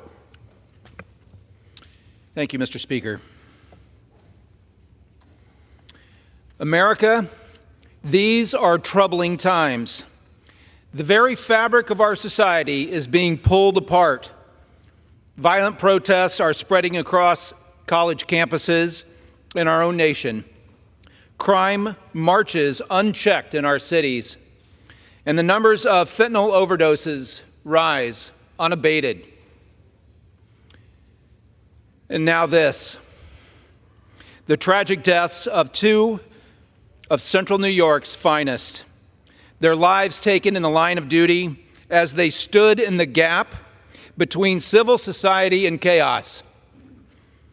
That night, what was another routine traffic stop turned into an unspeakable tragedy. Today, 2 more families endure indescribable pain. Only a few weeks ago, I was right here with my colleagues in this very place to speak in honor of another New York police officer who was killed in the line of duty. Now we are here again after 2 more heroes have been laid to rest in my own district. The names of the officers who were killed are Lieutenant Michael Husak and Officer Michael Jensen. Lieutenant Husak, known to his friends as Hooch, was a husband and the father of 3 young children. He was a great dad, fun, spontaneous, present, and supportive. In 2020, Lieutenant Husak was recognized with the Medal of Valor for his actions confronting an active shooter in Syracuse. He was a decades-long volunteer firefighter and the bomb squad commander in Onondaga County. Officer Jensen was a son and brother with a career of service still ahead of him. Friends and family remember his dedication and his optimism. His mother, Michelle, called him her handsome son. Syracuse Police Chief Joseph Cecil observed, "You could tell he took his responsibility seriously. That is, of course, in between hockey matches." Officer Jensen joined the Syracuse Police Department in early 2022. He served honorably in the Patrol Division on the 3rd Platoon, day in and day out. Last December, he was recognized as Officer of the Month. But just 2 weeks ago, thousands upon thousands attended their funerals to weep together, to support one another, and to honor their service and sacrifice. All decent Americans mourn with the families of these fallen officers. A functioning civil society gives its law enforcement officers the support and tools they need to carry out their work, protecting innocent people and restraining those who do harm to others. I am proud to say that I am pro-police and anti-criminal. When our society loses sight of these basic truths, our worst days follow. To any law enforcement officers watching today, let me say this to you. Don't lose hope. Keep the faith. You hold the fabric of our society together against criminality and chaos. You alone stand between innocent people and those who would seek to victimize them. We need you. We need you. Your vigilance, your tireless service is deeply appreciated, and we weep with you today, and we stand with you every day. This Congress, we have passed numerous bills to support law enforcement. Many, however, inexplicably languish in the Senate, where support for law enforcement has waned. We will not stop until our elected officials are doing everything in their capacity to empower you, our law enforcement professionals, and to support your critical work to protect all Americans. It is my sacred and solemn privilege to welcome and acknowledge Michael Husak's widow, Caitlin. Kate and their 3 beautiful children are with us in the gallery this evening. Would you mind standing for just a moment?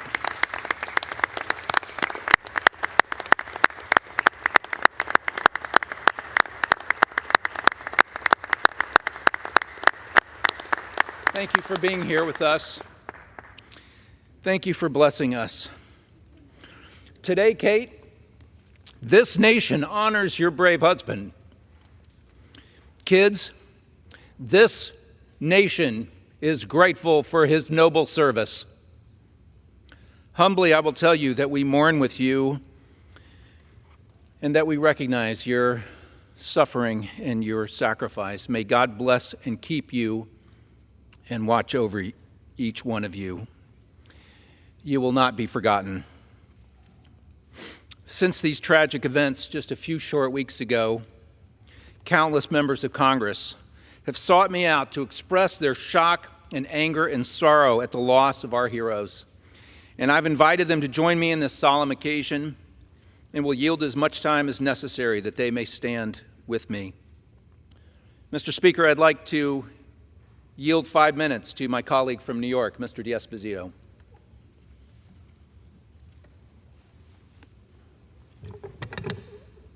Well, thank you, Mr. Williams. May I put this on the other side? Do whatever you want.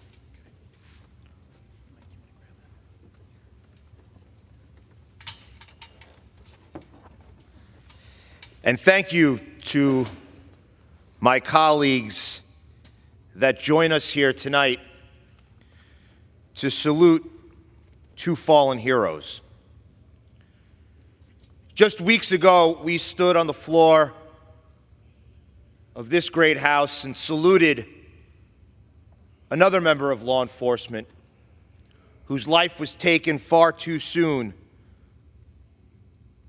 by a career-long criminal.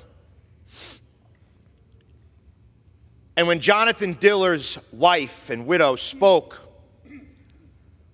at his funeral, she pleaded with those in attendance and said that just a couple years prior, she listened to the funeral of 2 other NYPD officers who had lost their life to career criminals and pleaded that it wouldn't happen again and asked the elected officials that were in that church to make changes so that criminals did not have the upper hand, so that law enforcement could actually use the tools in their gun belt to effect change and to keep communities safe. And I was joined by colleagues from all throughout the country, again just weeks ago, to salute Detective Jonathan Diller. And sadly, here we are again.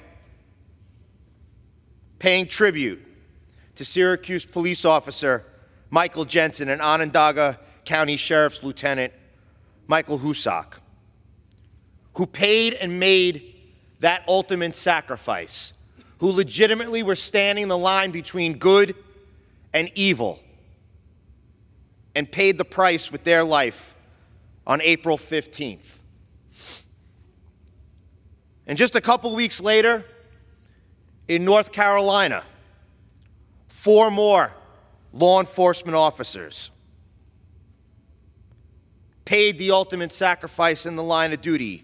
Joshua Iyer of the Charlotte Mecklenburg Police Department, Thomas Weeks of the United States Marshal Service, Alden Elliott with the North Carolina Department of Audit Correction, and Sam Paluch of the North Carolina Adult Correction. You see, what's happening is that police officers are dying in record numbers.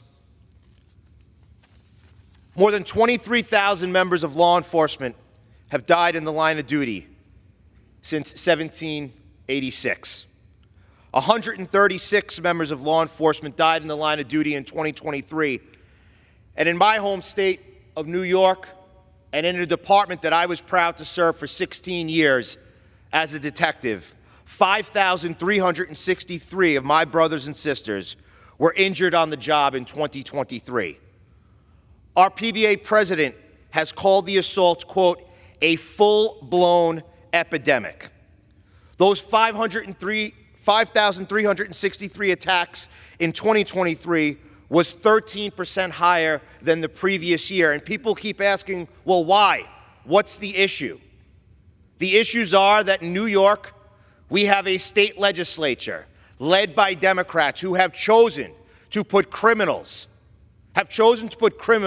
before law-abiding citizens, passing insane laws, cashless bail, criminal justice reform, without ever once having a conversation with the men and women who actually fight crime each and every day, who go out on that street, who put those uniforms on, who pin their shield to their chest, and go out and wrestle career criminals, take guns off the street, close out murders, dismantle gangs. There never once was a conversation with any of them.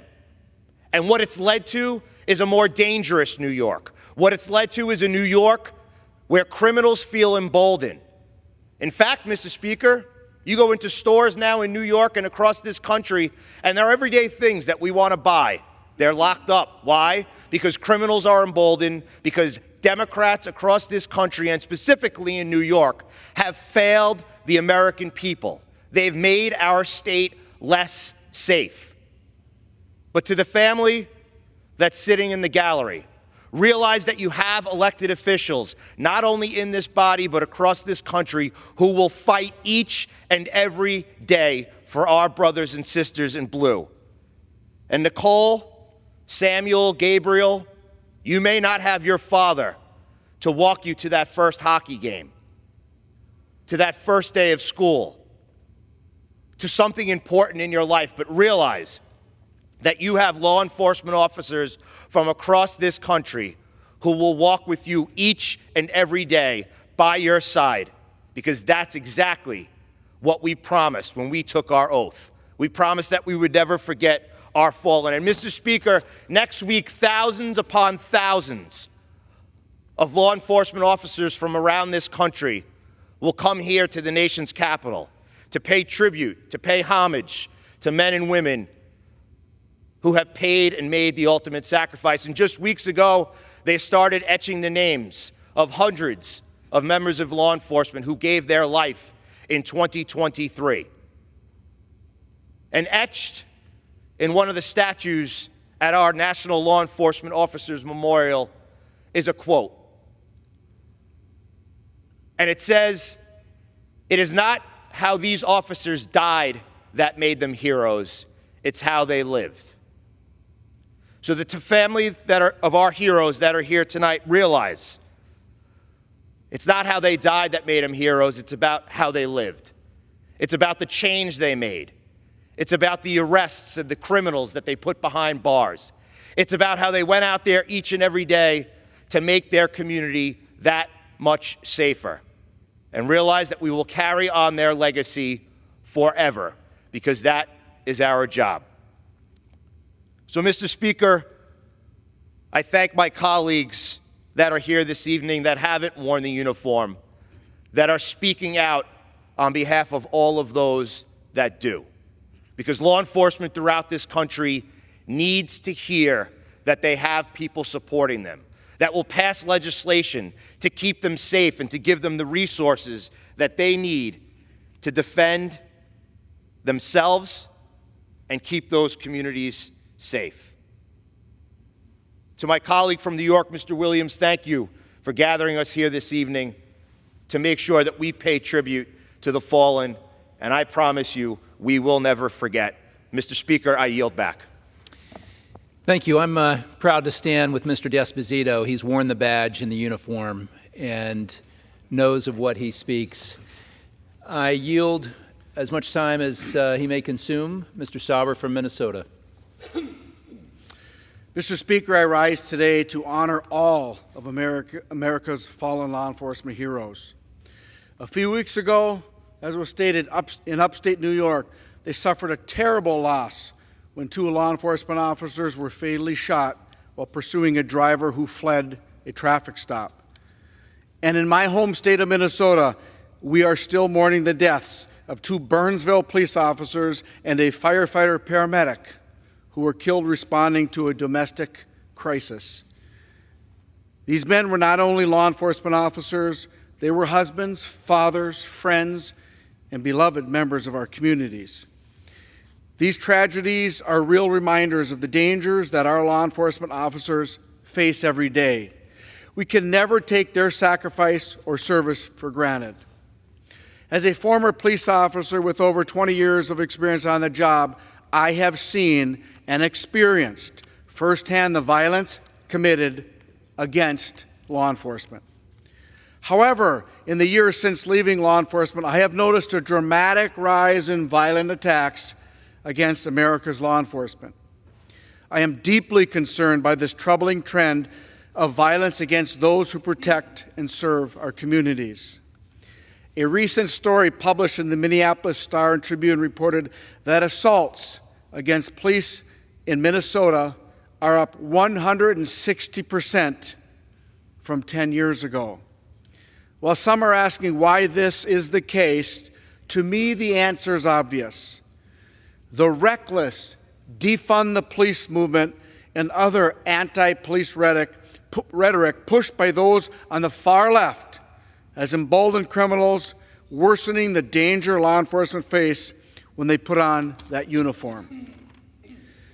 This is unacceptable. Mr. Speaker, I believe that one of the best ways we can honor the law enforcement officers who made the ultimate sacrifice is by defending the heroes who are still doing this dangerous and much-needed job. As extreme politicians in governor mansions, district attorneys' offices, state legislatures, and even here in Congress enact policies that make law enforcement less safe, it is up to the rest of us to utterly reject these ugly attacks on the American law enforcement officer. As we honor those law enforcement officers who have given their lives in service to others, let's also recommit to standing in defense of their brothers and sisters in uniform, now and forever. Mr. Speaker, I yield back. Thank you, Mr. Sauber. Thank you for your experience. I now recognize as much time as she may consume my colleague from New York, Ms. Tenney. Thank you so much, Representative Williams, and we are so grateful to you for doing this. And thank you for organizing this special order on behalf of our fallen heroes and a tribute to Syracuse Police Officer Michael Jensen and Onondaga County Sheriff Lieutenant Michael Husick. I, too, like my colleagues before have mentioned, I just want to thank my colleagues who are here who also answered the call to serve in this very dangerous job that, and deserves our respect and our renewed support of them. As we gather here today, just a few weeks since April 14th, the fateful day that these valiant men paid the ultimate sacrifice, and our community continues to mourn their lives and honor their unwavering dedication, selfless service, and their legacies. Lieutenant Michael Husak of Clay, New York, exemplified courage and commitment throughout his 2 decades of service with the Onondaga County Sheriff's Office.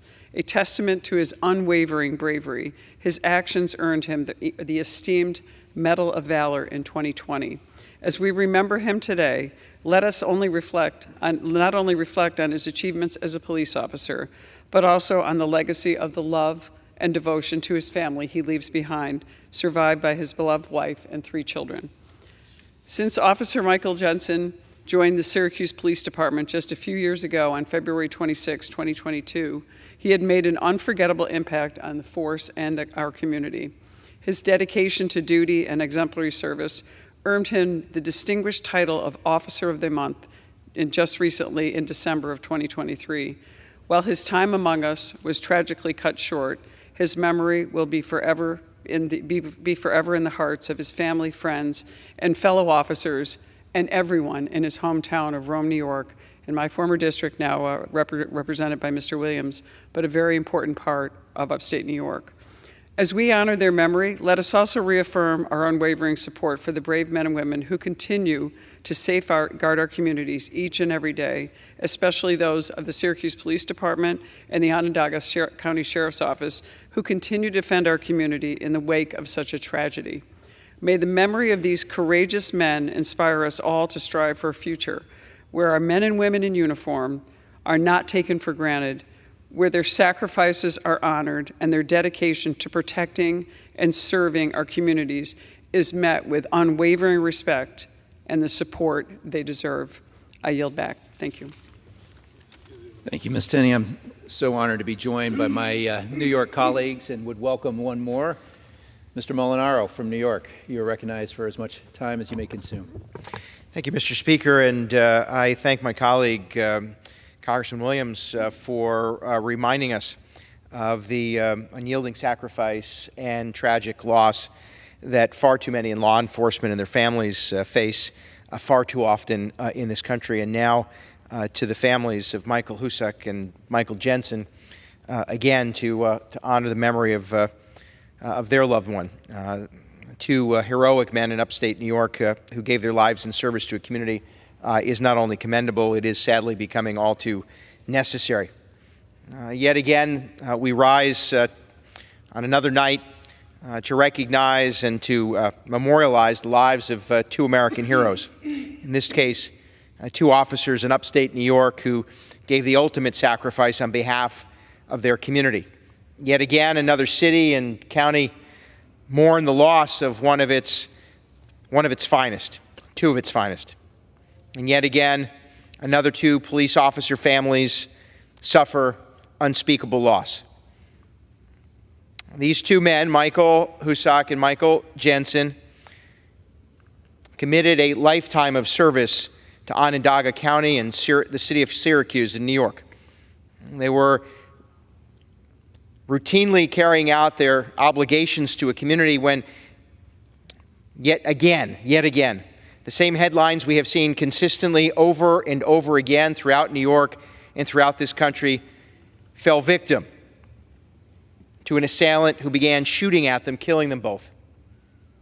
And the loss of these brave young officers is a tragedy that family, and sadly too many families across New York and across America who see their loved one patrolling the streets, keeping us safe, lives ending too soon, that they will never forget. And it is still a tragedy that should never have occurred. I've spent the last 30 years in service in upstate New York, when the state legislature, led by a single party, and the governor embraced criminal justice reforms.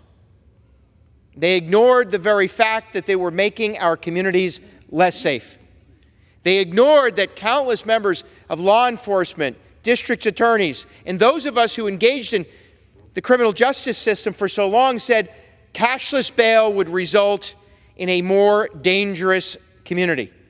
Cashless bail would result in more victims being created. Cashless bail would end the lives of law enforcement because it would tie the hands of police officers. They ignored us. And yet, Democrats in Albany and the single-party rule in New York continues to pass reckless policies, just like cashless bail, the HALT Act, Clean Slate Act, and countless other policies that are making it more and more difficult for law enforcement to do their job. And because of it, we have seen not only a rise in crime in our communities, but we have seen an increase in violence committed against police officers and the death of law enforcement officials all too often. How much more would it take? How many more children won't have their fathers to come home to and their moms to love? How many more families have to have an empty chair at the dining room table? How many more police organizations across New York must stand shoulder to shoulder in a somber line, mourning the loss of one of their colleagues, before the state of New York gets serious? Of course we want a system that respects the right of a presumption of innocence. But we need a system of laws that provide the resources, support, and tools necessary for law enforcement to protect us, and so that they may protect themselves as their jobs only get more and more dangerous. I proudly represent communities in upstate New York, just like my colleague, Mr. Williams, my colleague, Ms. Tenney, who want to remind the leaders in Albany, New York,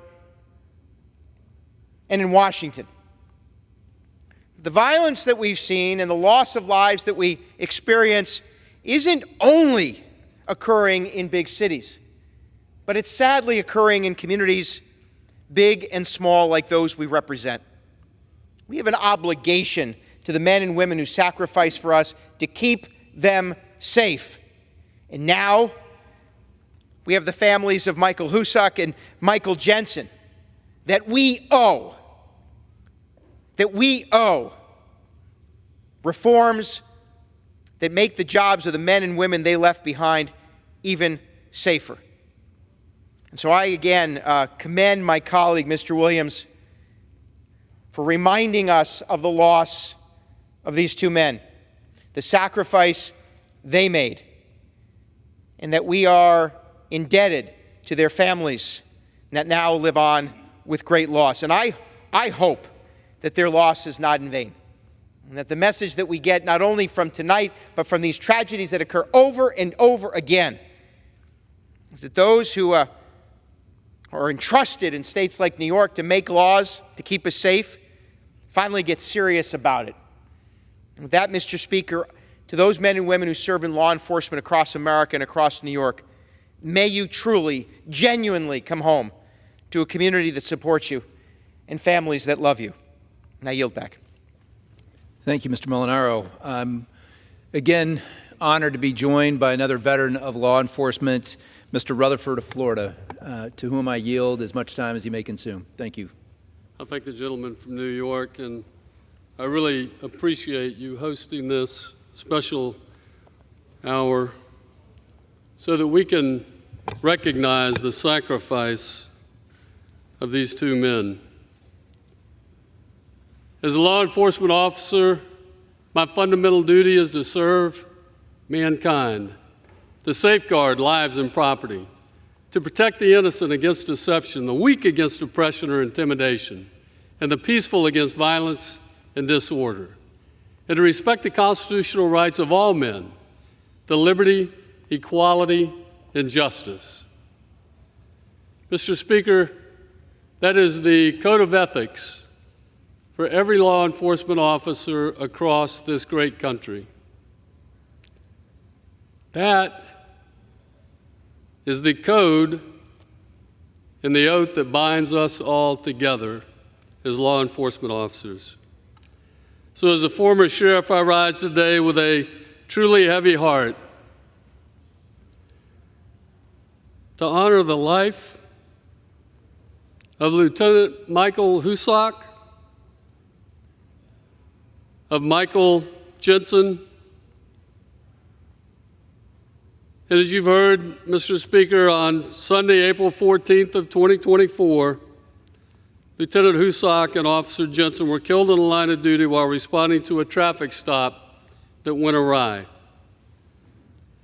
These officers' lives were suddenly and viciously taken while answering the call to protect and serve their community. Lieutenant Husak was a brave servant leader, a devoted public servant, father, and husband. He served 17 years in the Onondaga County Sheriff's Office, where he was and served wherever he was needed the most, I'm told. Wherever they would send him, he gave his best. He joined the Sheriff's Office in 2007, was promoted to lieutenant, and was the commander of his unit's bomb squad.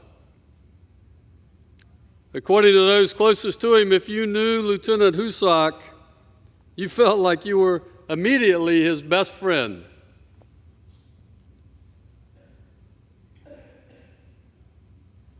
He is survived by his wife, Caitlin, and their 3 children. And I cannot tell you how heartbroken we are for you. Officer Michael Jensen was a lifelong athlete who was also an accountant before joining the Syracuse Police Department. He graduated college with 2 business degrees and answered the call to serve his community less than 3 years ago. But just this past December, Officer Jensen was named Officer of the Month. That's the kind of officer he was. He's remembered for his infectious smile, his personal interactions with the residents throughout the Syracuse community. And my thoughts and prayers are with both officers' families and friends. The Onondaga County Sheriff's Office, the Syracuse Police Department, and the greater Syracuse community as they mourn this great loss. Ralph Waldo Emerson once said, "The purpose in life is not to be happy. It's to be useful. It's to be honorable. It's to be compassionate. To have it make some difference that you lived and lived well."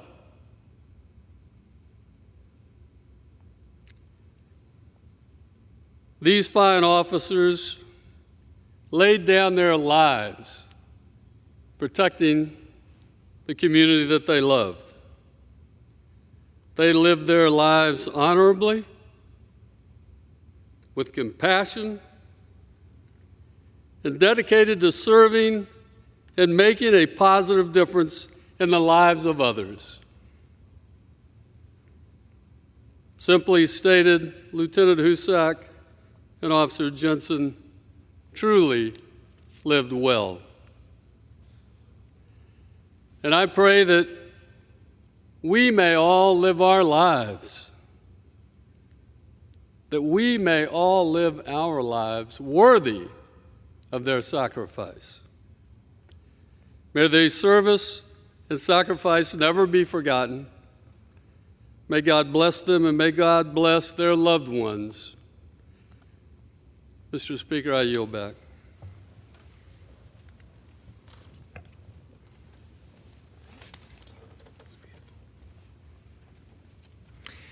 I'm proud to welcome another veteran of law enforcement, my colleague from Mississippi, Mr. Ezell. Thank you, Mr. Williams. And Mr. Speaker, this April, 2 families received that call that no law enforcement leader ever wants to make. Onondaga County Sheriff's Lieutenant Michael Husak and Syracuse Police Officer Michael Jensen were shot and killed in the line of duty. I rise to honor and remember their legacies and to share my sympathies and my prayers with the loving families they leave behind.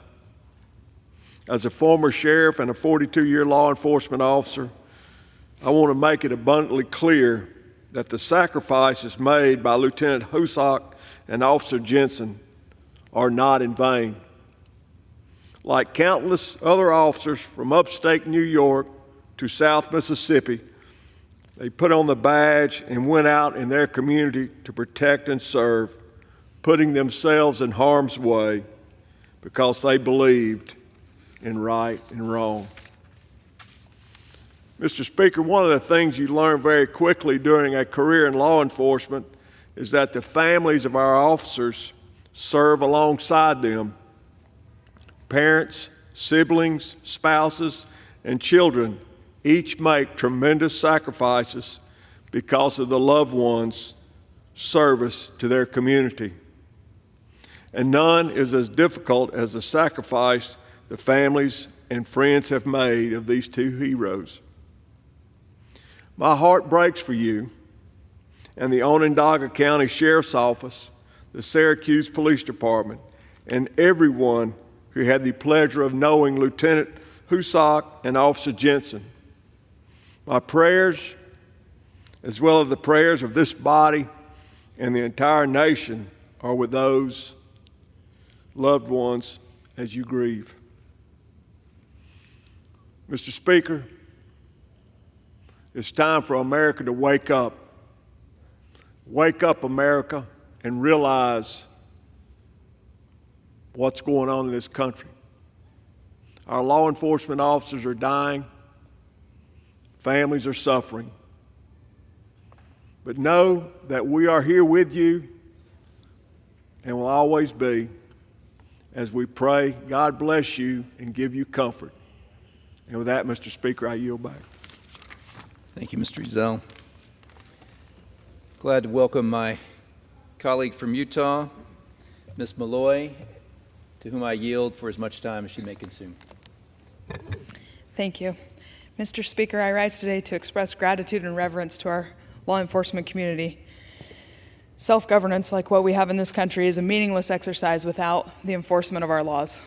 Enforcement of the law requires men and women who step forward, put their lives on the line, and serve as guardians over you, me, and our families. They do this never knowing when they might need to give their last measure of devotion for us. I express my deepest condolences to those who love Syracuse Police Officer Michael Jensen and Onondaga County Sheriff's Lieutenant Michael Husak, who died tragically in a shootout. Over the weekend, as I prepared to rise in solidarity with my colleagues from New York and my colleagues who are veterans of law enforcement, I found out that we had a similar tragedy in Utah. Just yesterday, we lost one of our own officers. Santaquin, Utah police officer Sergeant Bill Hooser left behind a bride of 29 years, 2 daughters, a granddaughter, and a devastated Utah law enforcement community. Sergeant Hooser's shift yesterday started like it did probably every day. He couldn't have known this was his last watch. He was tragically killed in the line of duty, the duty of protecting Utahns and our freedoms. My deepest condolences and prayers to Sergeant Hooser's family. We're grateful for what he did in his life. My good friend Sheriff Curtis of Sevier County, Utah, summed up some of my feelings. He said, "When we lose someone who has made it their life's purpose to make a difference for good, we all lose a small piece of who we are as a community and as a nation." So I rise today to make sure that families like the Hooser family in Utah, the family who's sitting in the gallery right now, know that America recognizes and appreciates their sacrifice. I want to thank you on behalf of Utah's 2nd Congressional District, and make sure you know that you are not alone. And with that, Mr. Speaker, I yield back. Thank you. I'd like to recognize Ms. Fishbach from Minnesota. Thank you for being here. I yield as much time as you may consume. And thank you, Mr. Williams, for putting together this special order this evening. And thank you to Kate Husak for being here today. I am so deeply sorry for your loss and the loss of Officer Jensen. Every day our law enforcement officers leave for work and their families can never be certain if they will return home. Know that I am grieving with you and praying for you and your family. The increasing violence we have seen against law enforcement in recent years is unacceptable. As Mr. Stauber mentioned, this year in Minnesota, 2 officers and a firefighter were killed when a man they were negotiating with opened fire without warning. And last year in my district, Deputy Josh Owen was killed when responding to a domestic violence call. His name will be added to the memorial next week. Mr. Speaker, the attack on law enforcement must stop. All of these officers gave their lives protecting their communities. Every time we hear another story like this, our hearts break all over again. Our law enforcement deserves our gratitude and our respect. I am so disappointed to see many people, including some in this chamber, trying to make our brave officers into villains. I stand in support of law enforcement, and my Republican colleagues, like you've seen this evening, are doing everything we can to pass legislation to protect and thank our officers. I know that because of this disgusting movement of hatred towards our officers, we must. But our voices need to be strong. We must support law enforcement. I've introduced legislation to encourage the recruitment of the next generation of law enforcement through a grant program. I've supported legislation to empower officers to do their jobs effectively, and I have asked the Judiciary Committee to investigate the weaponization of government against law enforcement. I will continue to do everything in my power to support our police officers because they support all of us. God bless all of our law enforcement officers, and I thank them for the job that they do. And thank you, Mr. Williams, and I yield back. Thank you, Ms. Fischbach. Thank you. I'm pleased to recognize my colleague from New York, Mr. Lawler, for as much time as he may consume. Mr. Lawler. Thank you to my colleague, Mr. Williams, for bringing us here today to recognize Lieutenant Michael Husak and Officer Michael Jensen, 2 heroes who gave of themselves in service to our community. As the Bible teaches us, greater love has no man than this, and he laid down his life for his friends. Lieutenant Husak and Officer Jensen laid down their life in defense of our community to ensure the safety and the well-being of our residents. They answered the call of duty and went above and beyond and made the ultimate sacrifice. And it wasn't just a sacrifice they alone made. It was a sacrifice that their families made. To Kate, Nicole, Samuel, and Gabriel, there are no words that will make this better. There are no words that will make this okay. We grieve with you. Our heart breaks for you. And we will be here to support you. This morning, I spent time at the Brinks Robbery Memorial for slain Nyack Police Sergeant Edward O'Grady, Police Officer Waverly Brown, and Brinks Guard Peter Page.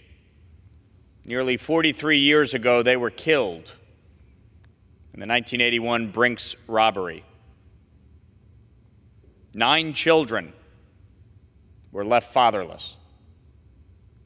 Every year, we gather on October 20th to remember those 2 officers and a security guard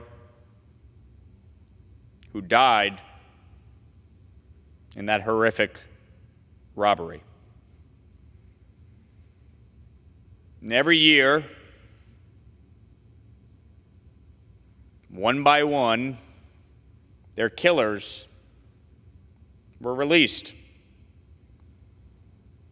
We've seen in New York over the last 6 years, 37 cop killers released.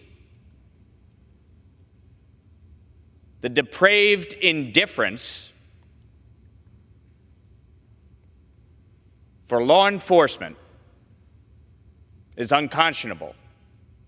Because the reality is, if we don't respect law enforcement, if we don't respect the rule of law, there is no society.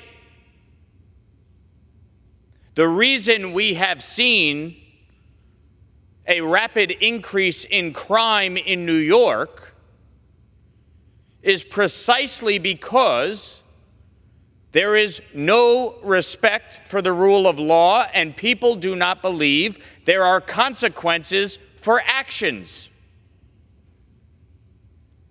Cashless bail will go down as the single stupidest policy that has ever been signed into law anywhere.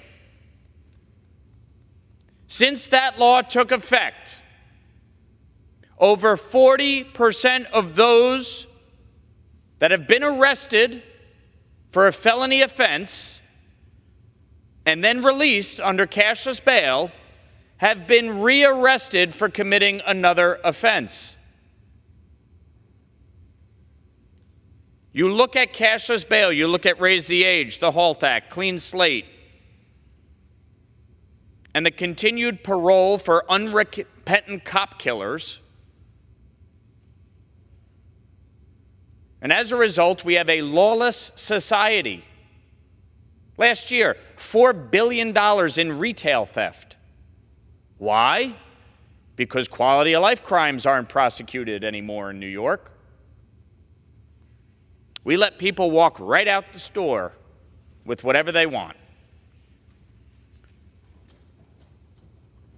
The lawlessness must come to an end. The respect for law enforcement, putting victims above criminals, is essential. And without it, we will continue to be in this place where cops are murdered and taken away from their families. That's why, as a member of the state legislature, I introduced a bill that would ensure life without the possibility of parole, pardon, or clemency for killing a law enforcement officer. If we cannot respect our law enforcement officers, if we cannot stand up for them and ensure their safety as they stand up for all of us and ensure ours,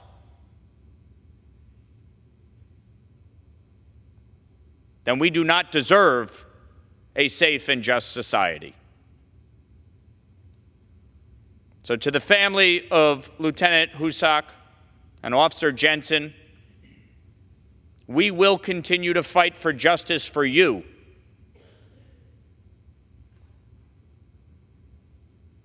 And to ensure that other families don't have to endure this horrific tragedy.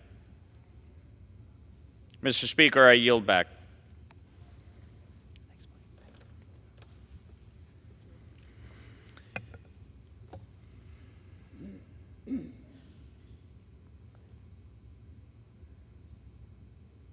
To the Husak family and to the Jensen family, I promised that those two would be honored by our nation, that they would be honored in this esteemed place.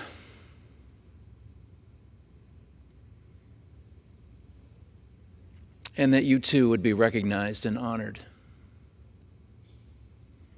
And I thank you for honoring us with your presence. And I'm grateful to each representative who spoke this evening.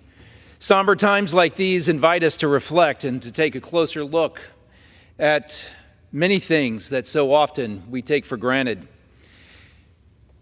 There exists in this world profound evil, manifesting itself in many ways. What stands between that evil and innocent people? Every single day, the men and women serving in law enforcement across America stand courageously in that treacherous place. As you go about your day in safety and comfort, the vigilance of these men and women may fade into the background, but to them and to their families, the risk inherent in their line of work never fades. They clock in every day with the knowledge that they place themselves in heightened danger whenever they put on that uniform, and they do so for our sake. We are privileged to forget, to enjoy the safety and comfort that are a direct result of their labor. But we are obliged to remember, times like these remind us forcefully, tragically, that evil and danger are ever present, but that heroes still exist amongst us. Heroes like Lieutenant Michael Husak, heroes like Officer Michael Jensen, heroes like every single man and woman behind the badge and in front of all decent folks they protect and serve, and their families.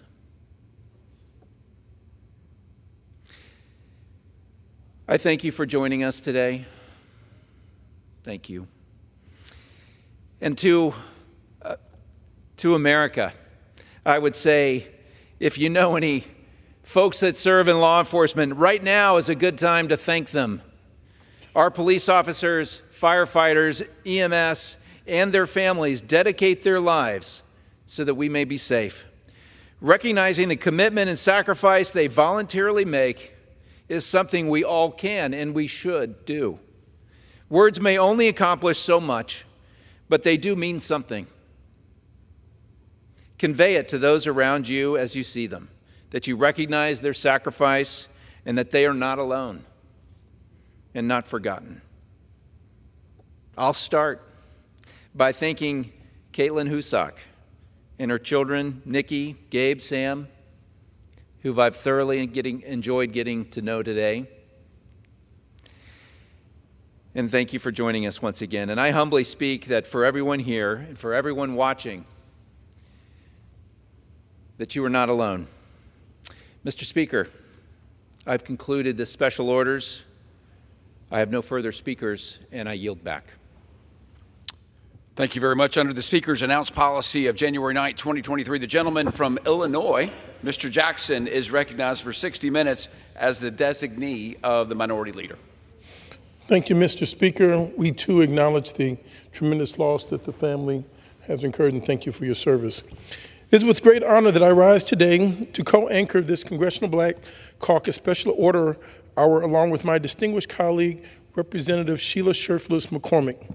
For the next 60 minutes, members of the Congressional Black Caucus have an opportunity to speak directly to the American people on the topic of mental health, an issue of great importance to the Congressional Black Caucus, the Congress, and the constituents we represent in all of America.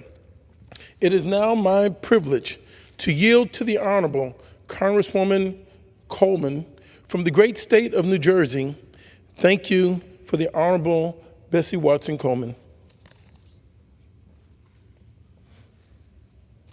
Bonnie Watson Coleman. Thank you, Mr. Speaker. Thank you to my colleague from Illinois. I thank you for organizing this special order hour on what I think is a very important topic. 5 years ago, I founded and chaired the CBC's Emergency Task Force on Black Youth Suicide and Mental Health. Mental health emergencies and suicides among young Black youth have been on the rise, but this troubling trend had gone mostly unnoticed outside of the mental health field. Steadily and quietly, our children were dying, succumbing to depression, anxiety, and loneliness. And so I and several of my colleagues who will speak here tonight came together to get to the bottom of this problem. We brought in experts, including psychologists, psychiatrists, social workers, teachers and school administrators, and students to help us paint a picture of this problem. This picture was grim. Between 2007 and 2020, a Black child died by suicide every 3 days. The suicide rate among Black youth ages 10 to 17 increased by a staggering 144%. Among young children ages 5 to 12, Black youth were twice as likely to die by suicide, and the suicide rate for teenage girls increased by almost 7% each year. These findings would make anyone sick to their stomach. It inspired the task force members to write the Pursuing Equity and Mental Health Act, which would surge funding to the National Institute of Health and the National Institute of Minority Health and Health Disparities, and to develop an outreach and education plan to reduce the stigma associated with mental health conditions and substance abuse. Now, flash forward 5 years, and the devastating impact of COVID has brought this crisis to everyone's attention. The social isolation, the constant fear of getting sick, and watching loved ones die have taken an unparalleled toll on all of us. Our nation suffered a collective trauma made up of millions of individual crises. But the pandemic fell especially heavily on Black women. The expectation of Black women to be pillars of their families and communities, combined with the greater likelihood of being essential workers, increased the vulnerability to both physical and mental health problems. As a result, 50% of Black women experience elevated levels of depression, and 20% reported experiencing severe psychological distress. While other groups rebounded steadily after the pandemic, unemployment among Black women stayed high, even increasing at times when overall unemployment was falling. This persistent unemployment created additional stress on already struggling communities. It is our responsibility to ensure that overburdened communities, especially in impoverished urban and rural areas of the country, have access to mental health care. Since the task force was convened, we've addressed bits and pieces of this issue, like improving and simplifying the process of accessing the suicide crisis hotline by calling 988. But so much more work needs to be done. Our children have been given neither the tools to maintain their health nor the care that they need to cope. But it does not have to be this way. Children who have access to help can thrive. They've shown an ability to bounce back and become strong, happy and resilient, to be active and productive in their communities. We have the capacity to create the conditions in which all of our children have a shot at happy, fulfilling lives. So no matter your race, your background, or your gender, each one of us wants, no, indeed, we pray, for our children to grow up healthy. And we must have, and we need, our Black women to be mentally and physically equipped to provide that growth that is so necessary. When we see them struggle, we struggle. When they're in pain, we feel that pain deeply. We know this to be true. Democrats, Republicans, and independents, it doesn't matter what your party affiliation is. And yet here we are, 52 months after the introduction of the Pursuing Equity and Mental Health Act and 7 months after the introduction of the Youth Mental Health Research Act, bipartisan bills to get our children the care they so desperately need, and we still can't come together. Look around the country. People are fed up with this Congress, the least productive Congress in decades. Surely we can come together for the sake of our children. I implore my colleagues to take this situation seriously, to put aside our differences, and to show our children that we care and get them the help that they need. Thank you, Mr. Speaker. I yield. I thank the Honorable Congresswoman from the great state of New Jersey in the 12th District, Congresswoman Bonnie Watson Coleman. Mr. Speaker, I ask unanimous consent that all members have 5 legislative days to revise and extend their remarks and include any extraneous material on the subject of this special order hour. Without objection, so ordered. Thank you, sir. It is now my privilege to yield to the Honorable Congressman from the great state of Nevada, the Honorable Congressman, Chairman of the Congressional Black Caucus, the Honorable Stephen Horsford of the 4th Congressional District of Nevada. Good evening. Thank you to Congressman Jonathan Jackson for anchoring this important discussion on tonight's special order hour for the Congressional Black Caucus, to you and to Representative Sheila Sherfilis McCormick for your tremendous leadership on all of our special order hours. I rise today with my colleagues of the Congressional Black Caucus to recognize the month of May as Mental Health Awareness Month. I want to thank Congresswoman Bonnie Watson Coleman for her tremendous leadership on this very important issue, as well as each of our members for their work in addressing mental health, specifically in the Black community. Today, it is estimated that 1 out of every 5 American adults experiences mental health illnesses each year. In the United States, 21% of Black Americans reported having a mental illness. However, just 39% received mental health services. In recent years, the suicide rate among Black youth has been found to be increasing faster than any other racial or ethnic group. According to the Centers for Disease Control and Prevention, suicide is now the 3rd leading cause of death for Black male adolescents and young adults in our country. And over the last 30 years, we have seen a 160% rise in the suicide rate for young Black men. The statistics regarding mental health in the Black community is alarming, yet it has received very little attention from this Congress. So it's time for us to address mental health, and in fact, to focus on mental wellness, the same as in any other health issue. It's time to remove the stigma that too often surrounds mental health, especially for members of our community who are less likely to receive mental health care services to begin with. This means addressing the systemic economic barriers our community faces to mental health care services, the lack of culturally competent care, and the root causes of declining mental health, including racism and implicit biases in daily life. High poverty rates, disparate economic participation, and low access to quality psychological and psychiatric services. It also means addressing the lack of diversity in our healthcare system. Often, when Black patients seek mental health services, they prefer a same-race healthcare professional, which are vastly underrepresented in this space.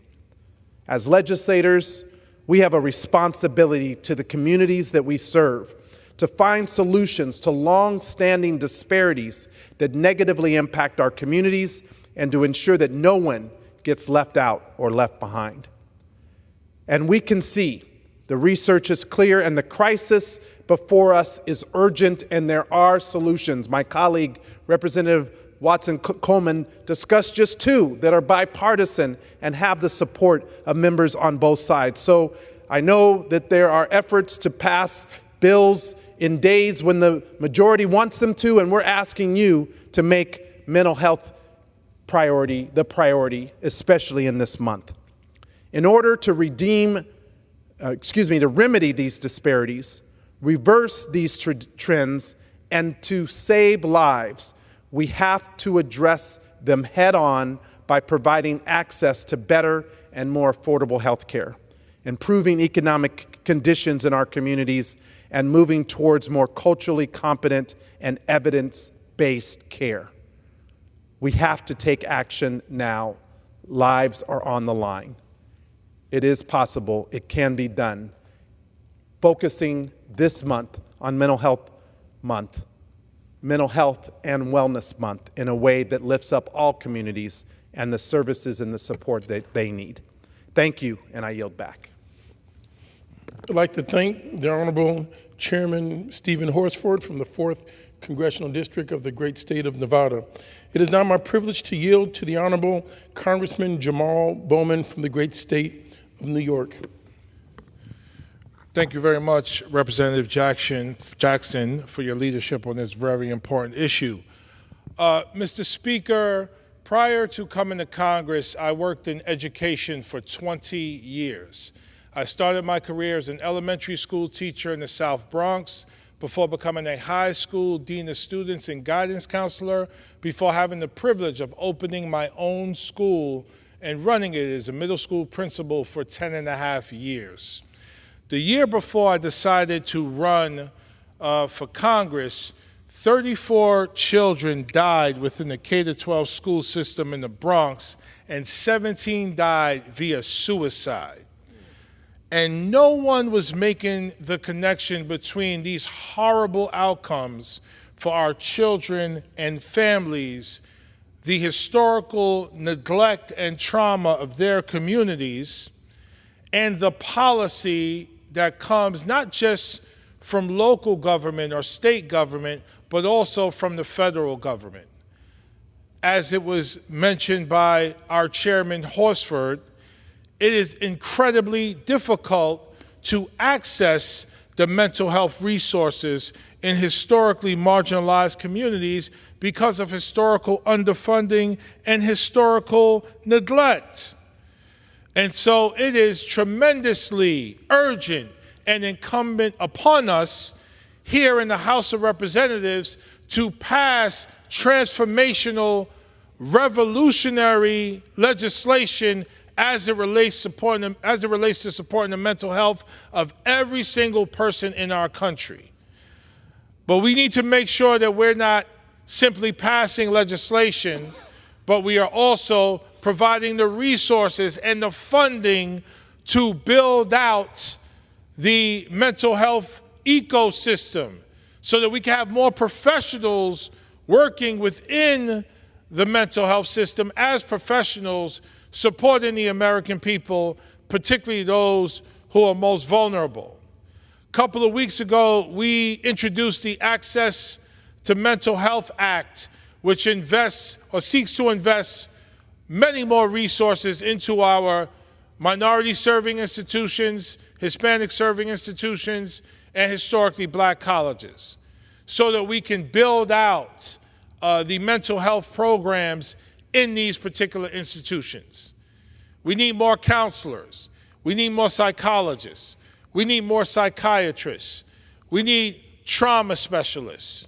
And we need many more mental health professionals in our schools and in our communities.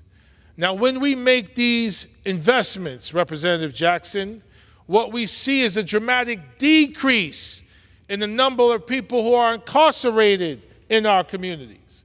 Because many of the people who are incarcerated suffer from mental health challenges that have gone untreated. Many of the people who are incarcerated have experienced intense trauma, what professionals call toxic stress and chronic trauma in their lives that needed to be responded to by a mental health professional, but it never was. And as a result, they then commit harm in their communities. When they're going through harm within their own bodies and minds and spirits without receiving the care that they need, they are more likely to commit harm. So investing in our mental health as part, I might add, of a universal health care system dramatically increases the cost for our jail and prison system, increases the cost for our overall health care system, and improves education and economic outcomes. So it's a win, win, win, win when we pass legislation as it relates to mental health and we invest in supporting our children and families with their mental health. And I'll close with this. I mentioned toxic stress and chronic trauma. We have certain communities in our country, rural and urban, historically underserved, historically underfunded, historically marginalized, historically neglected. Those communities, because of lack of access and opportunity, many have been redlined on purpose by this very institution. Those communities, when children are born into those communities, they are much more likely to experience toxic stress and chronic trauma. Do you know when our babies from prenatal to age 3 experience toxic stress and chronic trauma, do you know that the prefrontal cortex of the brain doesn't develop accordingly? As a result, their regulatory skills, as well as their higher order thinking skills, are compromised, which leaves them more likely to experience an adverse mental health event or to be diagnosed with a mental health condition. Makes them more likely. It also makes them more likely to be placed in special education in our school system, and makes it more likely for them to be a part of the school-to-prison pipeline. That's why, my brother, Representative Jackson, it's not just about investing in mental health, it's about investing in universal child care and universal pre-K.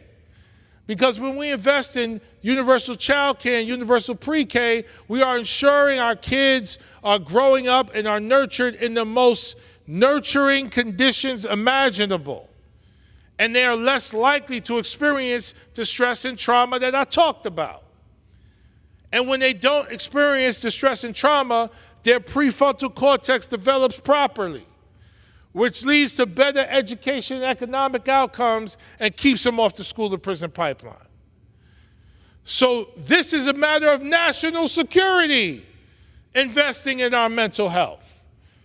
Because if we really care about foreign countries and how they're maybe responding to us and spying on us and kicking our butts when it comes to technology, when we invest in all Americans, especially the most vulnerable ones, we're going to have incredible economic, social, and health outcomes on the back end.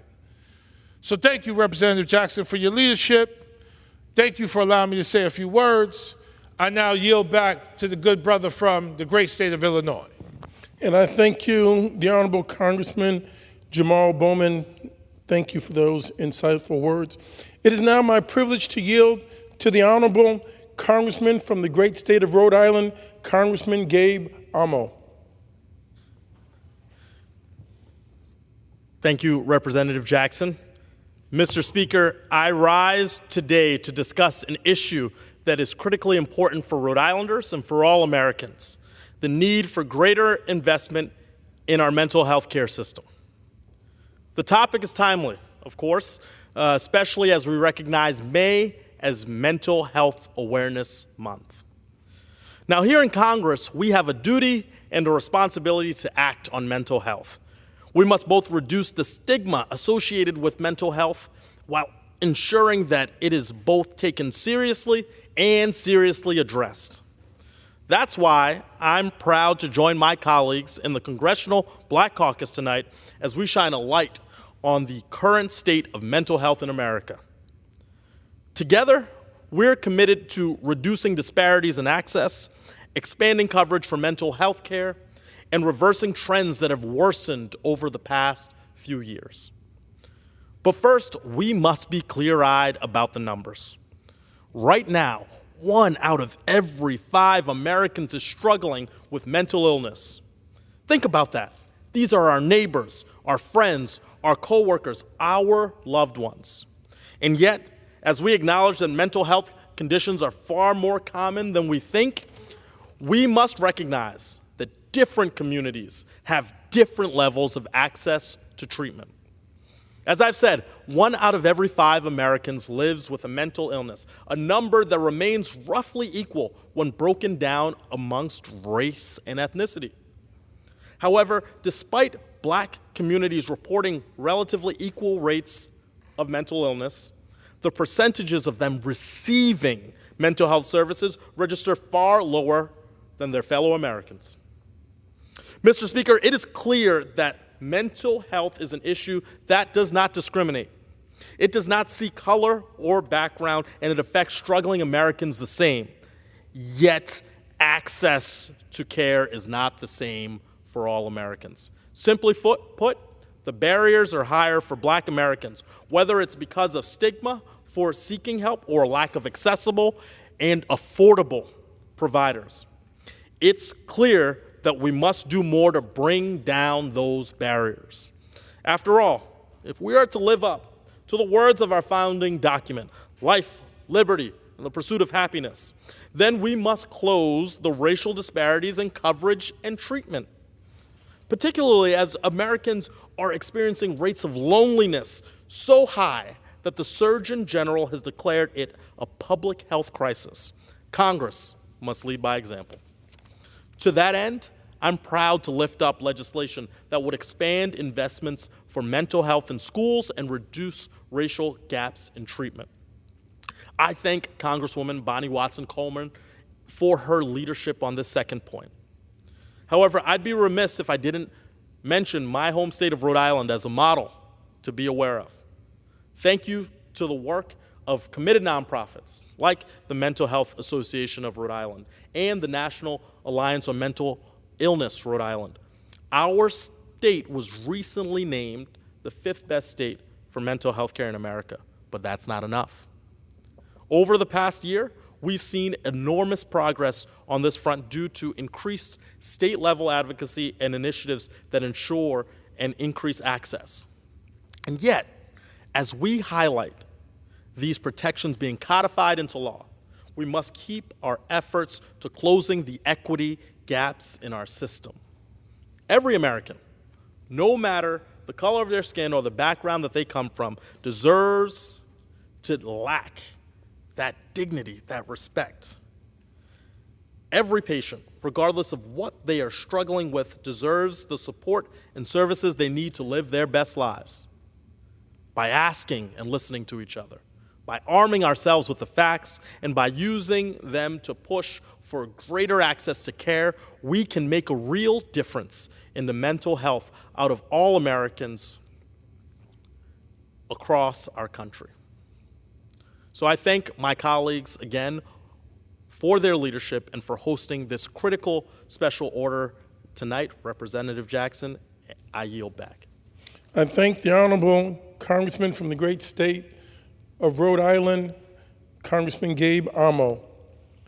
Mr. Speaker, I rise tonight because in the midst of the sound and fury of our current political climate, there remains a profoundly unaddressed and underestimated crisis raging in the hearts and homes of this country's African-American citizens.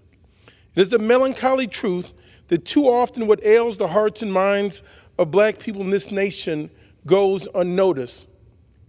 But thankfully, May is Mental Health Awareness Month, and we are therefore afforded the rare opportunity to acknowledge and address the mental health of African Americans as we would any other health crisis that threatens our quality of life.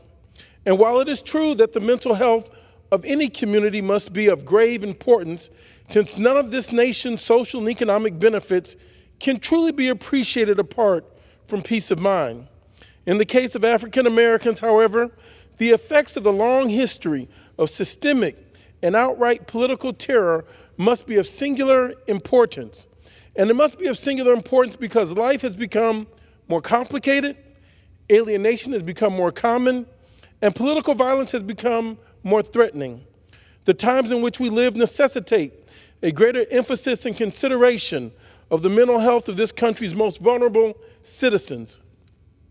At a time when social media proliferates our lives with doom scrolling and mean world syndrome, we would be foolish to underestimate the impact and influence of what living in the digital age happens to be doing to our minds. And so I rise tonight because it is time for us to raise greater awareness about the confluence of mental health issues stalking 2 generations of African Americans like never before. And I rise tonight because we must henceforth remove the stigma of openly dealing with a public health issue we cannot avoid. The time for our accommodating silence must come to an end. The time for us to assign shame is over. And the time for us to portray black people as superhuman protagonists who move through the American drama unbothered and unaffected must be challenged in every way. Black people are as human as everybody else. We suffer from death, dread, disease, and despair like every other community. We may be strong and we may be resilient, but we are not without the scars and stripes that any community with our history would have to bear. And perhaps there was a time when we were unaware of what the effects of mental health were doing to our very lives and our bodies. But now that we know that 1 out of every 5 American adults are now suffering from some mental health crisis or concern, we know that in the United States of America, 21% of African Americans reported struggling with mental illness. And we also know that 39% of them received the mental health services, did not receive the mental health services that they deserve. Subsequently, it should not surprise us that in recent years, the suicide rate among African American young people has increased faster than other racial or ethnic groups. It should not surprise us that young people across racial lines are suffering with anxiety, various forms of dysmorphia, and other issues at rates never seen before in the long history of this great country. According to the Department of Health and Human Services Minority Office, African American adults are more likely than white adults to report persistent symptoms of emotional distress, such as sadness and feeling like everything is an effort. In fact, according to the same findings, Black adults living below the poverty line are more than twice as likely to report serious psychological distress than those with more financial security. And what this shows us is that the negative mental health of Black people in this country is often the result of a devious and devastating confluence of issues. That is to say, members of the Black community, in addition to dealing with social media, the human predicament, and a history of repression, must also face the kind of structural racism that creates barriers to being able to access the care and treatment they both need and deserve.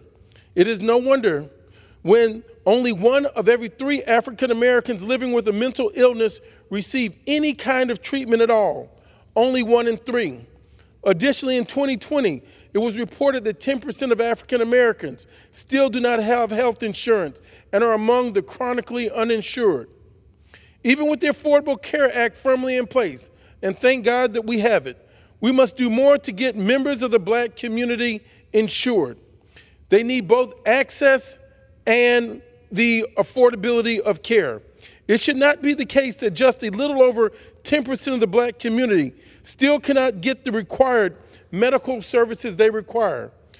The overall survival of Black people in this country is far too contingent on and tenuous for them not to have this one area of certainty in their life, access to care and mental health care.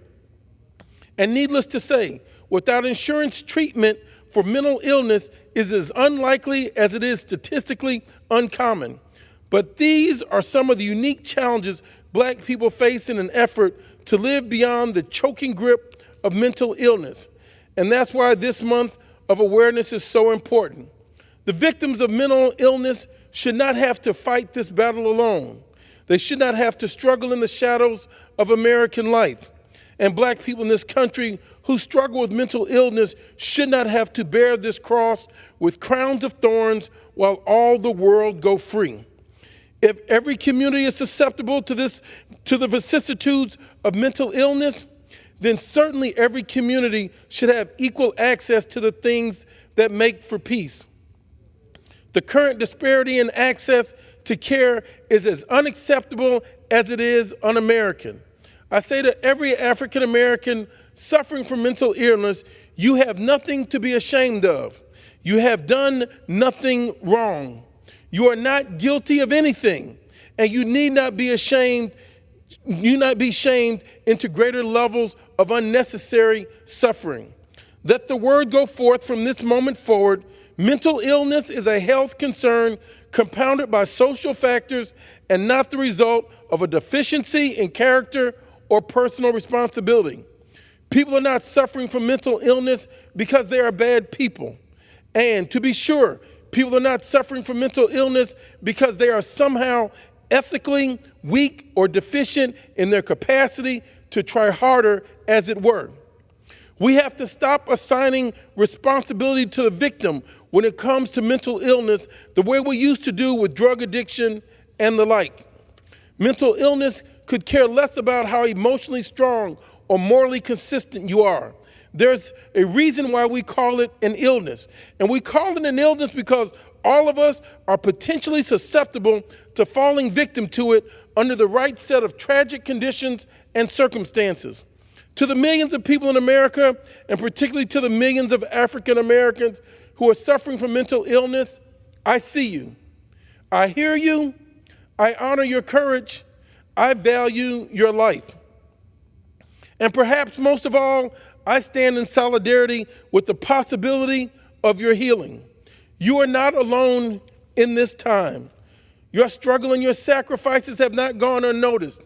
And we stand in this solemn place to affirm the dignity of your persistent efforts to be heard and recognized by your government. And I want you to know that your labor has not been in vain. Today we ask faith leaders in the Black community to help us remove the stigma that prevents people from getting therapy and treatment. We ask church leaders, mosque leaders, and synagogue leaders, who are essential elements for the successful recovery of someone getting the help they need,